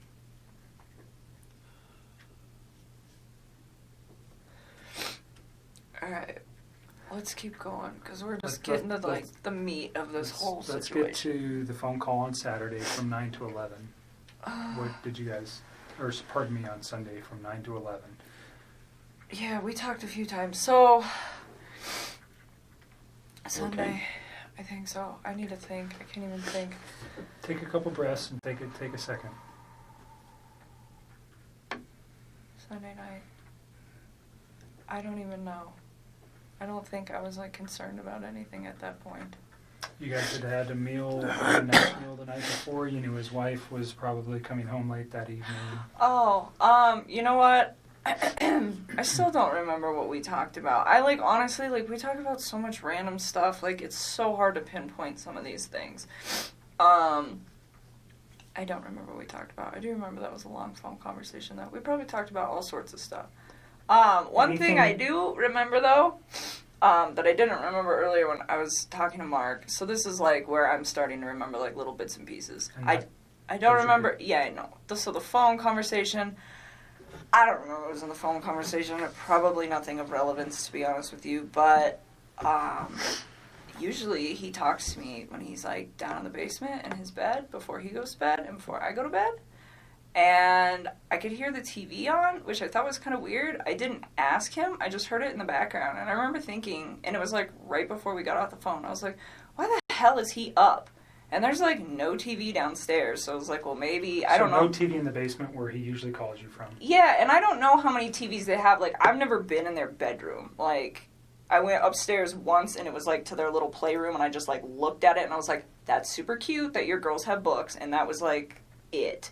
And other than that, I have never been in any of those rooms in that upstairs. Like, to me, it was just, like, you don't know. Like, ever. I had no... So, I don't know if he has any other TVs. I'm assuming by, like, how much other nice stuff they have in their house, it wouldn't surprise me. So, I'm not quite sure what room he was in at that point. But I just remember hearing the TV. And I was like... It was just weird to me. Because I was like, why are you watching TV right now? It is, like, super late. And... that was the only thing. And he had phoned you? Or were you guys already talking when the TV was going? Or I just remember, like, I, like, picked up on it, like, later, but I don't think it was, like, throughout the whole conversation. Okay. Like, I just remember it being towards the end, because I remember thinking, like, wow, it's really late. The something I didn't ask you about the house, because you'd been there twice, and it just made me remember. Do you remember how you guys accessed the house? That's a good question. So,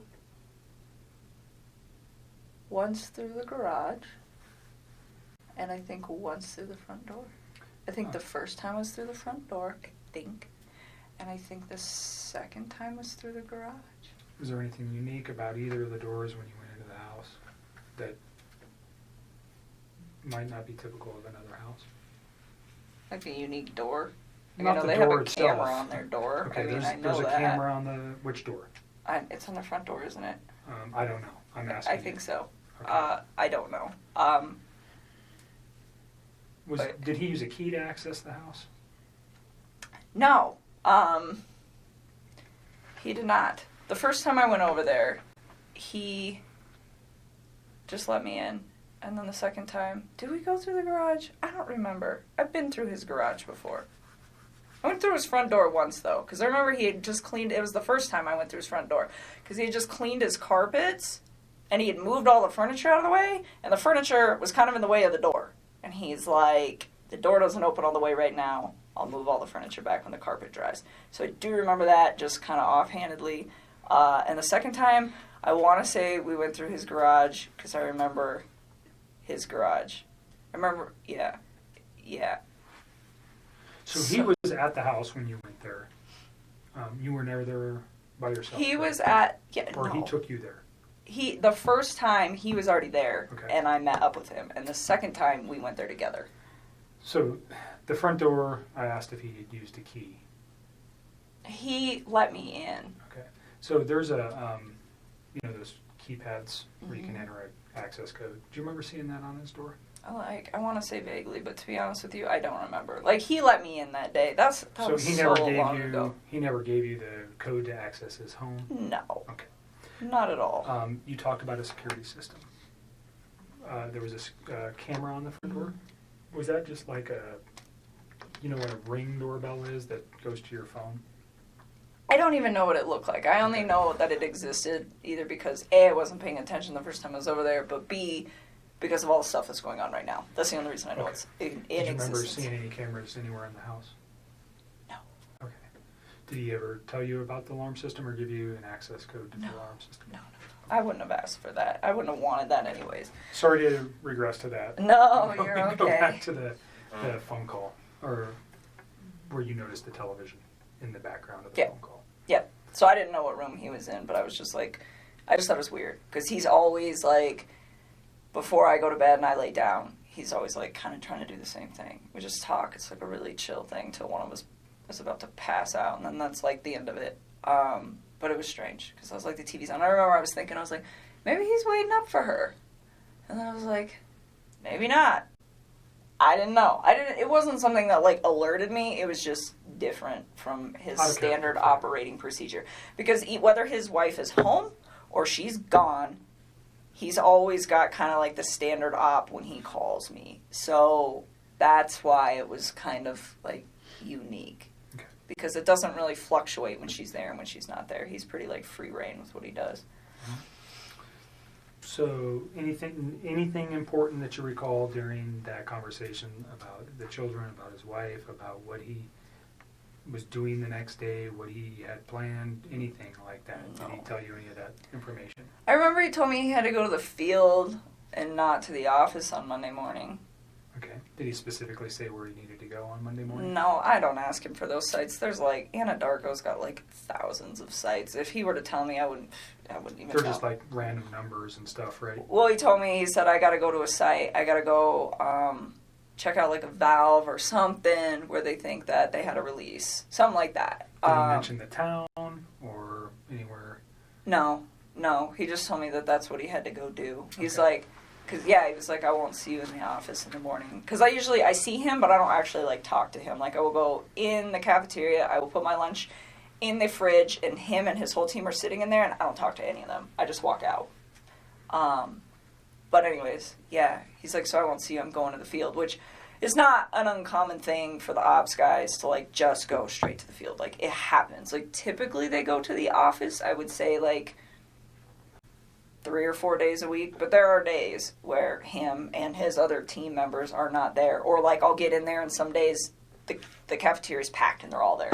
And other days I get in there and there's only like 3 or 4 of them. So it didn't cause you any concern that he said, No. I'm going to the field on Monday, I won't see you.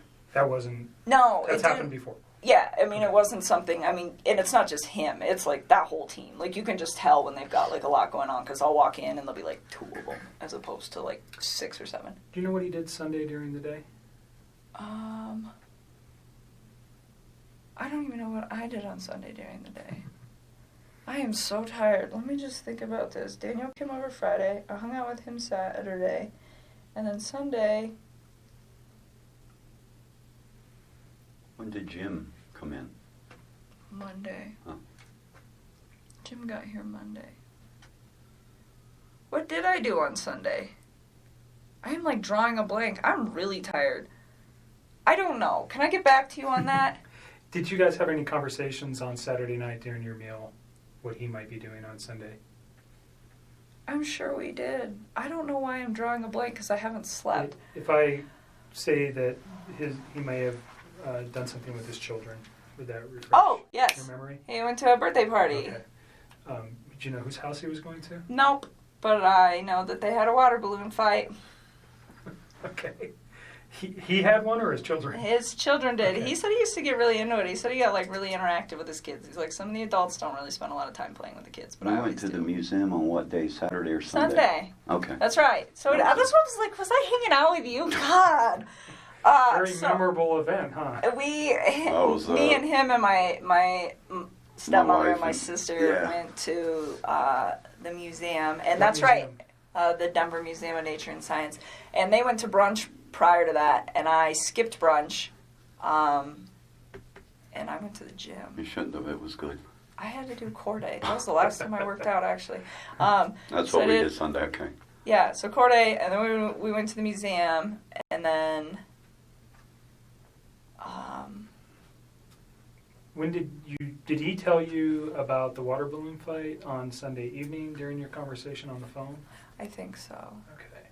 I So think you don't so. know whose house he went to on Sunday, No. but you knew it was for a child's birthday? Yeah, and he had told me about that in advance early, so I don't know if it was Saturday that he had told me that he was going to go that birthday or like Friday.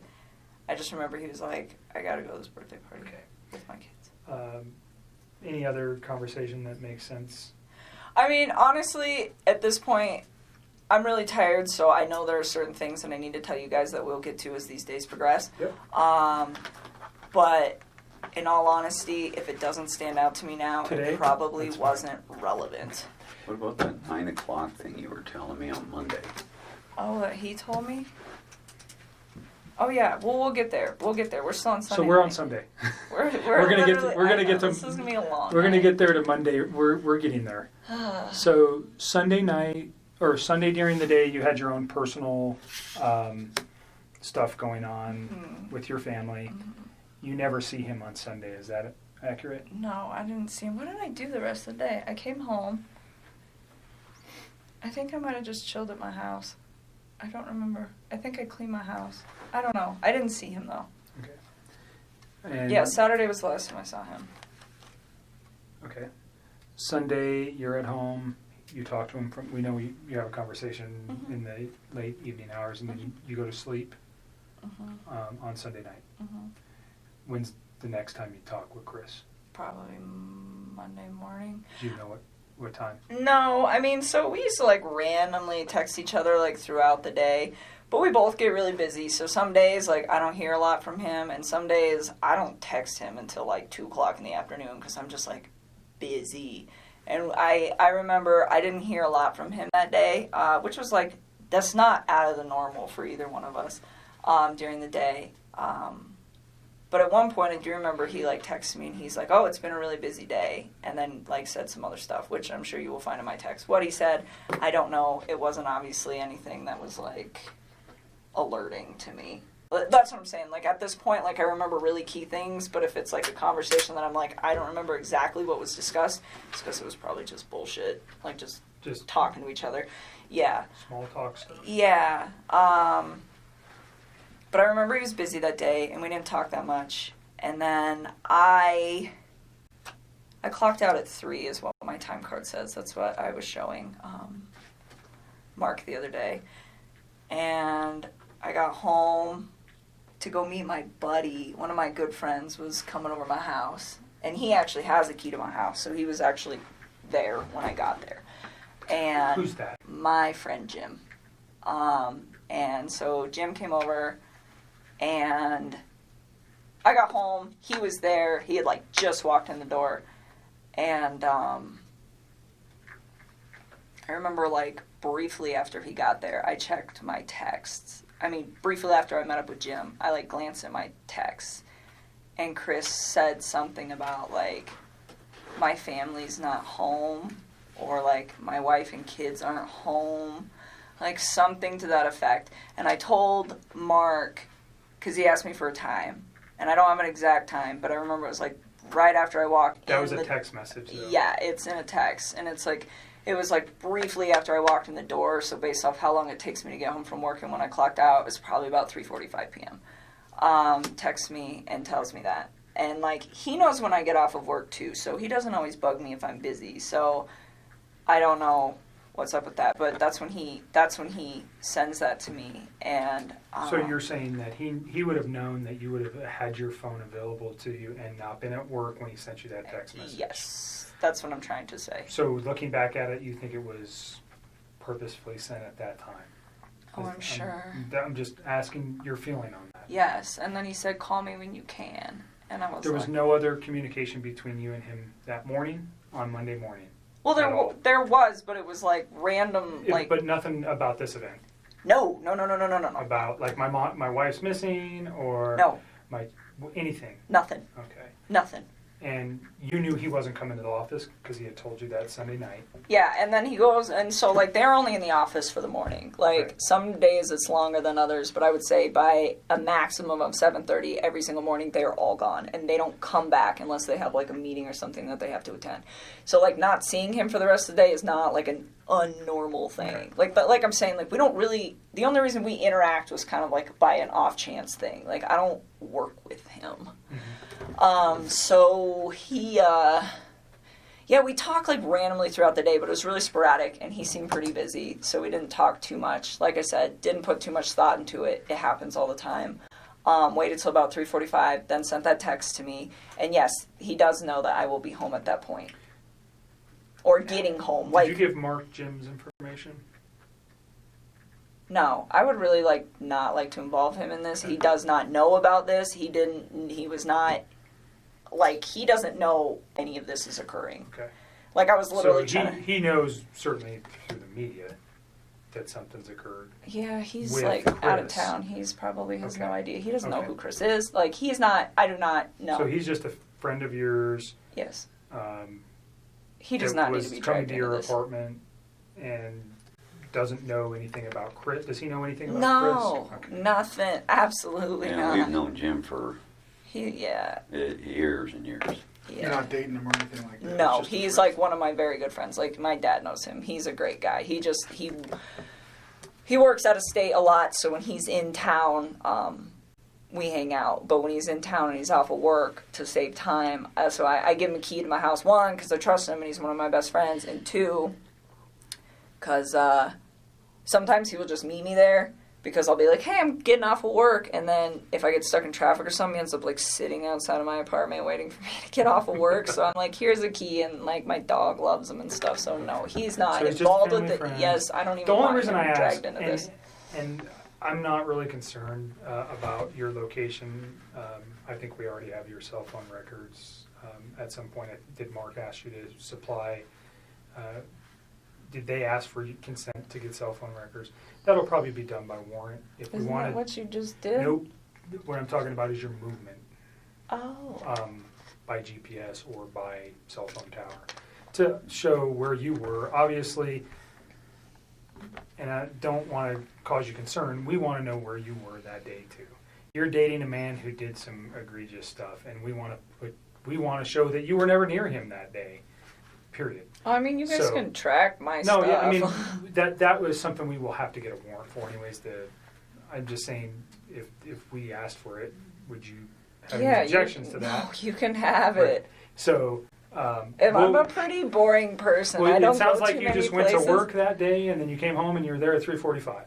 Yeah, like give or Monday. take like 5 Yeah, minutes. right. But yeah, so 3:45, I meet Jim there. Yeah, I would And totally. so Jim is understand from an investigative point, he could be a person who could say, yeah, I was there at 3:45. He doesn't know Chris. He doesn't know anything. He could say with one phone call, yeah, she came in at 3:45, done. Totally. Do you know what I'm saying? Yeah. And I don't have to ask anything more than, hi, Chris, my name's Kevin. Or Jim. And I'm not saying you have to give it to you. Just leave Jim alone. Jim does not need to be wrapped up in this. If at some point I needed Jim's info to, let's say we couldn't find your phone records, would you tell me who Jim was? You can have them. I will give them to you. Would you tell me who Jim was if I couldn't? If you had to. Okay. I don't really want to involve him in this. That is not fair to him. That's not, no, if I do not have to do that. That's fine. Yeah, so anyways, Chris was like, call me.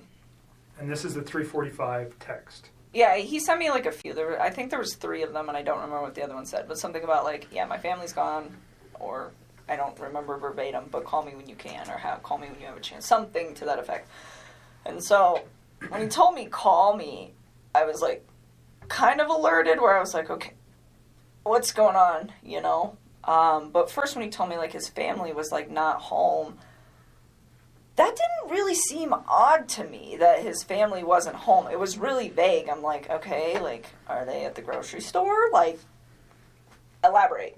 And so, you know, and then, but he says, call me like it's like an emergency, but then just says that they're not there. And so I'm like really like floored by that. Well, not like floored, but just kind of like, he says, call me, so I'm concerned. And then he's really vague, so I'm like, maybe he just wants to talk to me. I don't know. I think it took me a little while to like really process the severity of the situation, just because this is not something that you expect to see every day, and the way that he talked to me made me believe that this is not what was going on at all. Okay, so you make a phone call to him and you guys have a conversation. I did. I stepped outside. This is 3:45. Ish. I mean, well, like, I think I actually interacted with Jim for, like, probably a good 15 or 20 minutes. I mean, he's my guest. He's in my house. So I don't think I called him right away. But, like, I mean, I'm trying to balance the fact that I have my friend here, and then Chris is saying that something needs to be addressed. But to me, it didn't sound like an emergency. I mean, it's all the time. Like, people aren't home right now. You know, so it just... It wasn't like, oh my God, I have to take this call. It's an emergency. No. I mean, it was the way he said it. And I was like, okay. So I remember hanging out with Jim for a while, and then I stepped outside and I made a call like out on my back patio, and I called him. And he didn't answer the phone. And then he texted me back. Oh no. Did he answer the phone? I don't remember. I think he missed my call and then he called me back. Or he just answered. Either way, it was a very short talk to him where he was just like, I have to go. The cops are here. And I don't remember if he said that on the phone or over text. I'm so tired. That's fine. You don't. But either way, like, the cops. The context. Yeah, I mean, you guys will figure it out. The cops are here. And I'm just like, all right. And then I remember we were we were texting, but I was like hanging out with my company, so it wasn't like a nonstop text. It was just kind of like I would check my phone every once in a while, and we would communicate with each other. And he was just saying like they weren't there, and that her friend Nikki was there, and that her friend Nikki had called the cops. And I'm like, why would this girl call the cops? And like, I honestly do not remember the order of operations on all of this, but I'm pretty sure the majority of our conversation that night until my friend Jim left the house, which was probably pretty late, I don't even know what time, like 9 or 10, was all via text. So you should have this via text. Like, okay. I don't think we started talking again on the phone until, like, after my company left. And he was like, I don't know, he just started, like, giving me details about stuff, and I don't remember what order, but he was saying, like, Nikki was really upset, and that the cops were there, and that they were, like, searching the house, and I was just like, what? You know, like, what? Why? And he was telling me that they had, like, had a disagreement or something like that, and then he told me, like, she was going to go to a friend's house, and I was like, okay, well, maybe she left. You know, maybe she just, like, went to her friends. And then I think I don't remember, but I think he was the one that told me that her cell phone and her purse were still there. I think he told me that. He told you her cell phone and purse were still there? I think he did. I don't remember. What's the significance of that in your mind at that time? At that point, I thought this woman was really trying to get out of this house. Okay. That's what I thought, because he said that they'd had a disagreement, and I was just like, okay, well, I mean, I leave my cell phone at When home he sometimes. said disagreement, did he tell you what it was about, or? Not at that point. Not at that point. So, again, like, you guys are going to have to check these texts, because it's all, like, my brain feels That's like okay. a mashed potato right now. But I remember him saying that, and I'm just thinking, like, well, maybe she was in a rush, you know? Like, maybe she was just like, I'm going to my friends. I'm leaving my cell phone here because I don't want you calling me. I don't want anyone else calling me. I mean, there are days where, like, when I'm outside of work, I will just shut my phone off. I just do it, and it's, like, my way of getting peace. So to me, that, I mean, like, it was weird that it wasn't even that weird to me that she left her phone just because I leave my phone, but it was weird to me that she left her purse. But knowing the fact that that girl was, like, always on her phone, then, yeah, I guess it is kind of odd. Like, she lived on her phone, I think, yeah. pretty much, is my understanding of her and a phone. So, I don't know if you knew that I did. until prior to the media stuff, or just from Chris. I did. So, did that strike you as odd? But you were Kind thinking of. maybe I mean, she again, just left. I just thought she needed to, like, get away from the situation. I mean, that didn't seem that awkward to me, that a couple that is going through a separation would be like, I need to leave. I just need some space. Like, it didn't even, like, process. I was like, okay, like, give her some space, you know? And on that note, too, when he was in, we're going to jump back for just a sec because Okay. I had a thought. So when he was coming back from North Carolina, that was when he officially told me we're going to get a divorce and we're going to put the house up for sale. Like, he told me they were separating and they were, like, going to put the house up for sale, but they hadn't done it yet. And then when he got back from North Carolina, that was when he was like, it was like a sealed deal. Okay. And the reason that is of significance is because at some point over the weekend, I don't remember when, he told me that they were putting the house up. I don't know if it was they were putting it up on Monday, like the day they went missing, or if it was that they were calling the realtor to verify some stuff so they could put it up that week. Like, I don't quite remember. I just remember, like, the house was supposed to be, like, on the market, like, that week. Did he name a realtor ever? Yeah, he did, and I don't remember her name. It was a female. Okay.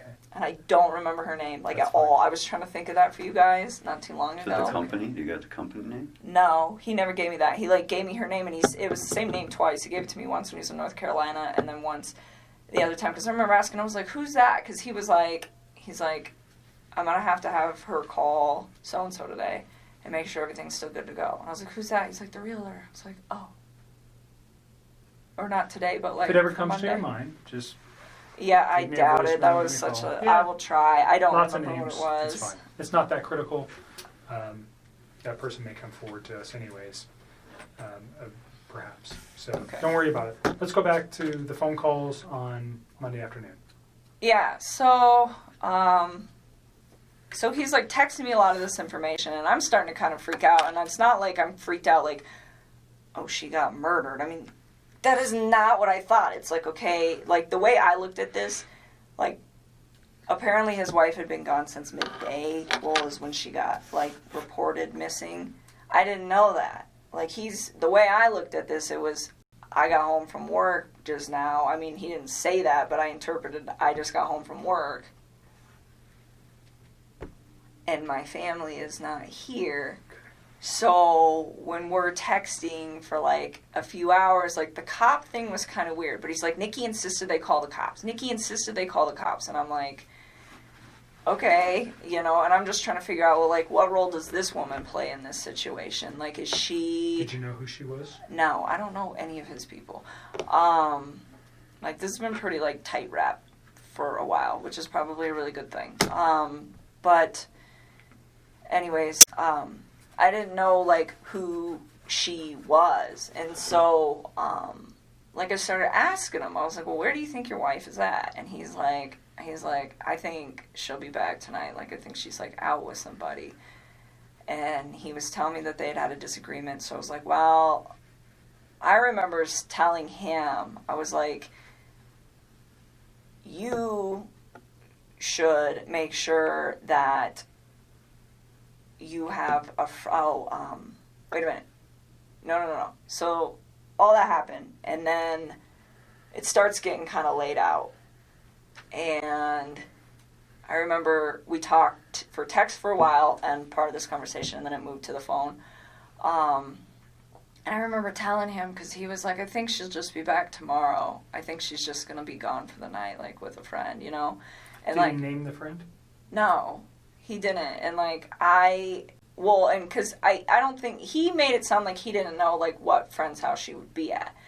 And I remember talking to him, and I was like, well, maybe it's that Nikki girl. And he's like, well, Nikki called the cops, so why would she be at Nikki's house? I'm like, I don't know, kind of throws her off the trail of where she's at, you know? And it's like, it sounds kind of weird, but it's like, he really made this sound like this woman was just, like, upset, left the house, and that was probably what he thought happened to her. And so I didn't really put too much, like... Did he tell you the kids were missing as well? Yes, I knew. Okay. I mean, which made sense to me, because I was like, well, if you were at work all day... I mean, he didn't tell me he got home early. He didn't say that to me.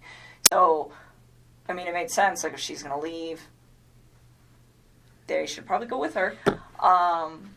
And so, I don't know. I feel like I wish I should have, like, processed all of this earlier, but I just don't feel like when one of my friends is gone, I'm like, oh my God,